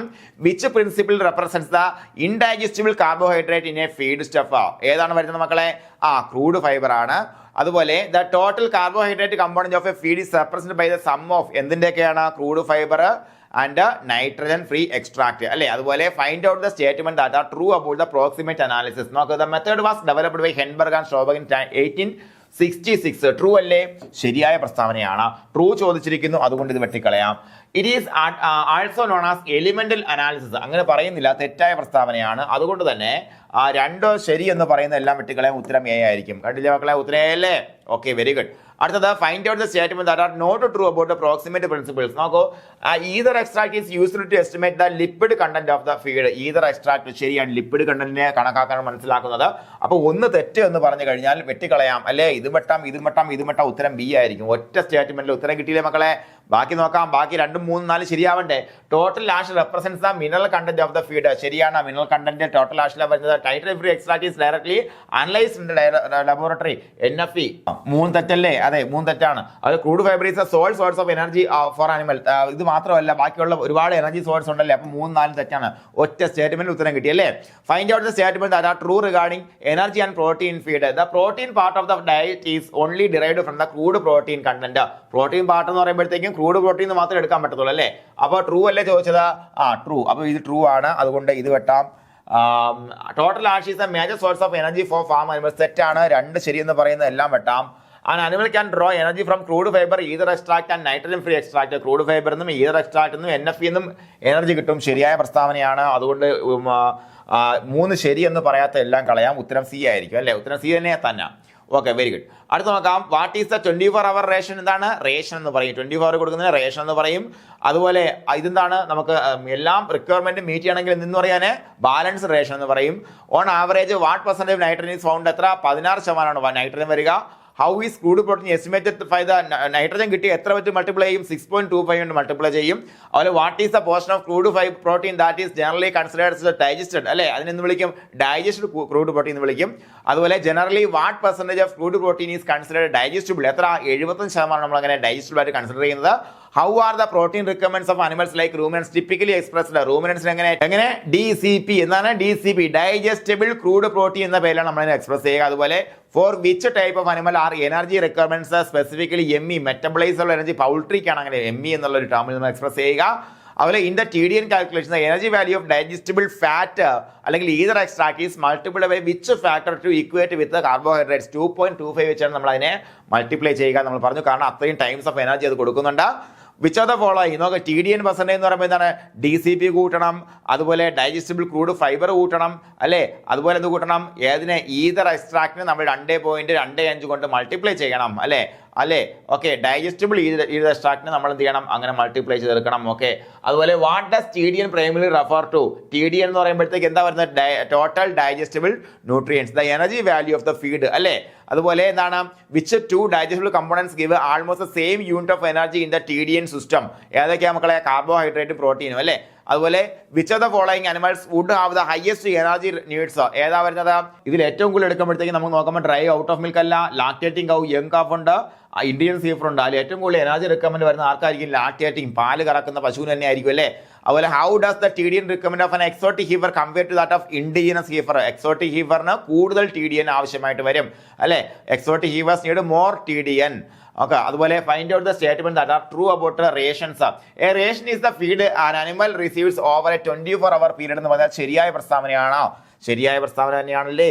അല്ലേടാ. അപ്പൊ ഇത് വെട്ടിക്കളയാം. A balanced ration provide some but not all the required nutrients. തെറ്റാണല്ലേ. തെറ്റാണ്. ബാലൻസ് ആണ് എല്ലാം കൊടുക്കുന്നതിനാണ് നമ്മൾ ബാലൻസ് റേഷൻ എന്ന് പറയുക. അപ്പോൾ എത്ര ഏതാ മക്കളെ? ഉത്തരമേയാണ്. അടുത്ത ദിവസം നോക്കാം. Find out the statement that are not true regarding protein estimation. Crude protein is calculated by multiply the total nitrogen content by 6.25 എന്നാണ് ശരിയായ പ്രസ്താവന. നോട്ട് ട്രൂ ആയി വെച്ചിരിക്കുന്നത്. ഈ ശരിയെ തെറ്റെന്ന് പറഞ്ഞിരിക്കുന്നത് ഇതെല്ലാം. അതുകൊണ്ട് അതെല്ലാം വെട്ടിക്കളഞ്ഞ് ഉത്തരം B ആയിരിക്കും അല്ലെ. ഒറ്റ സ്റ്റേറ്റ്മെന്റിൽ സഹകാരിയുടെ കുട്ടികൾക്ക് ഉത്തരം കിട്ടി. അതുപോലെ നോക്കാം. Find out the statements that are true about metabolisable energy. നോക്കാം. The energy requirements of poultry are express അത് ME എന്ന് പറഞ്ഞാൽ ശരിയാണോ? അപ്പോൾ അതുകൊണ്ട് ഒന്ന് ശരിയെന്ന് പറഞ്ഞാൽ മാത്രം ഷോർട്ട് ലിസ്റ്റ് ചെയ്യും, ബാക്കിയെല്ലാം കളയും.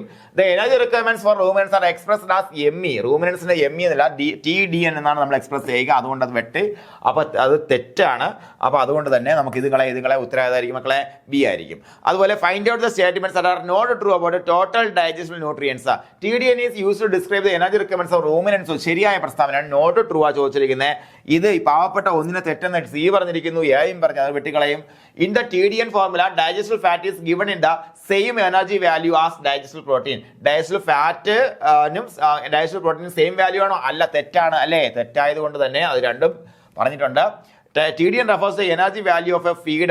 TDN എന്ന് പറയുമ്പോഴത്തേക്കും എനർജി വാല്യൂ ആണ്. ശരിയാണ് പ്രസ്താവനയാണ്. അപ്പോൾ ഇത് കളയാം. ഉത്തരം B ആയിരിക്കും. ഉത്തരം B തന്നെ. അതുപോലെ find out the statements that are true regarding the calculation and components of TDN. Digestible fat ether extract produces 2.25 times more energy than digestible carbohydrate. ശരിയാണോ അല്ലേ? ഇത് വെട്ടാം. The TDN formula only includes digestible protein and digestible fat. TDN ഫോർമുലയിൽ ഡൈസിൽ ഫാറ്റും protein മാത്രമല്ല ether extract എല്ലാം വരും അല്ലേ. അപ്പോൾ തെറ്റാണ്, നമ്മൾ ചോദിച്ചത് തെറ്റല്ലേ? തെറ്റല്ല, ശരിയാണ് ചോദിച്ചിരിക്കുന്നത്. അപ്പോൾ ഇത് തെറ്റായത് കൊണ്ട് തന്നെ ഇത് വെട്ടാം, ഇതും വെട്ടാം. ഉത്തരം സി ആയിരിക്കും അല്ലേ, ഉത്തരം സി. അതുപോലെ find out the statement that are not true regarding TDN requirements. A lactating cow has higher energy needs than a dry cow. ശരിയാണ്, ശരിയായത് കൊണ്ട് തന്നെ തെറ്റല്ലേ ചോദിച്ചിരിക്കുന്നത്. ദാ ഇതും വെട്ടാം, ഉത്തരം ബി ആയിരിക്കും, ഉത്തരം ബി തന്നെ. അതുപോലെ find out statements are true about feed quality and cost management. നോക്കാം, ഇതെല്ലാം നിങ്ങൾ പരീക്ഷയിൽ എഴുതണം, മനസ്സിലായില്ലേ? പരീക്ഷയിൽ എഴുതി പഠിക്കണം നിങ്ങൾ. ഇത്രയും ഫാസ്റ്റ് ആയിട്ട് തന്നെ എഴുതണം. How find out the statement that are true about the feed quality and cost management. Some feeds can fill an animal's gut but provide few actual nutrients. അത് ഏകദേശം ശരിയായ പ്രസ്താവനയാണ് അല്ലേ. അവിടെ നിൽക്കട്ടെ, അത് നമ്മൾ എലിമിനേറ്റ് ചെയ്യുന്നില്ല. Feeds with high percentage of useful nutrients are usually the cheapest. തെറ്റായ പക്ക അത് തെറ്റ് തന്നെയാണ്, നമുക്കറിയാം. അത് വെച്ച് എലിമിനേറ്റ് ചെയ്യാം. അപ്പോൾ നമ്മുടെ ട്രൂ അല്ലേ വെച്ചിരിക്കുന്നത്. അപ്പോൾ ഇത് കളയാം, ഉത്തരം ബി ആയിരിക്കും അല്ലേ. കണ്ടോ, നമുക്ക് വളരെ ഉറപ്പുള്ള ഒരു പ്രസ്താവന വെച്ച് നമ്മൾ ആൻസറിലേക്ക് പോകത്തുള്ളൂ. Find out the statement that are not true. നോക്കൂ, ഡൈസ്ഡ് crude protein is the portion of the protein that is digested generally about 75%. അപ്പോൾ അത് ശരിയാണ്, ഇത് വെട്ടാം. അതുപോലെ TDD is the standard measure of energy requirement in poultry. തെറ്റാണ്, അത് ME ആണ് അല്ലേ. അപ്പോൾ അത് രണ്ടിലും ഉണ്ടാ. A ration is a 24 four hour feed allocation. ശരിയാണ്, അത് വെട്ടാം, ഉത്തരം ബി ആയിരിക്കും, ഉത്തരം ബി തന്നെ. അടുത്ത ദിവസം in general food processing waste are rich in എന്താണ് നമുക്കറിയാം, സോൾബിൾ കാർബോഹൈഡ്രേറ്റ് ആണ് 70-80% അല്ലേ. അപ്പോൾ നമുക്കളെ കൂടുതൽ ചോദ്യങ്ങൾ, ഏകദേശം 100ഓളം ചോദ്യങ്ങൾ നമ്മൾ ഡിസ്കസ് ചെയ്ത് കഴിഞ്ഞു. 180ഓളം ചോദ്യങ്ങൾ നിങ്ങൾക്ക് പരീക്ഷയിലുണ്ട് കേട്ടോ. പരീക്ഷ എഴുതണം, അടിപൊളിയായിട്ട് എഴുതണം. അപ്പോൾ ഒരു ക്ലാസ് കഴിഞ്ഞാൽ 6-5 പറഞ്ഞാൽ തിരിച്ചും മറിച്ച് ക്വസ്റ്റ്യൻ തരികയാണ്. നിങ്ങൾക്ക് സംശയങ്ങൾ ഉണ്ടായി വരണം, അത് തീരണം. അങ്ങനെ തീർന്ന് നമ്മുടെ തലച്ചോറിൻ്റെ ഏറ്റവും ടോപ്പിൽ കൃത്യമായ നോളജ് വരണം. ക്വസ്റ്റ്യൻ പേപ്പർ എടുത്ത് നമ്മുടെ മുന്നിൽ വയ്ക്കുമ്പോഴത്തേക്ക് നമുക്ക് അറിയാത്തതായിട്ട് ഒന്നും ഉണ്ടാകാത്ത സാഹചര്യം ഉണ്ടാവും. ആ ലെവലിലേക്ക് കാര്യങ്ങൾ കൊണ്ടുവരണം. അപ്പോൾ എൻ്റെ എല്ലാ കൂട്ടുകാർക്കും അഡ്വാൻസ്ഡ് ആയിട്ട് വിജയാശംസകൾ നേരുകയാണ്. പൊളിക്കുക, തകർക്കുക. Thank you.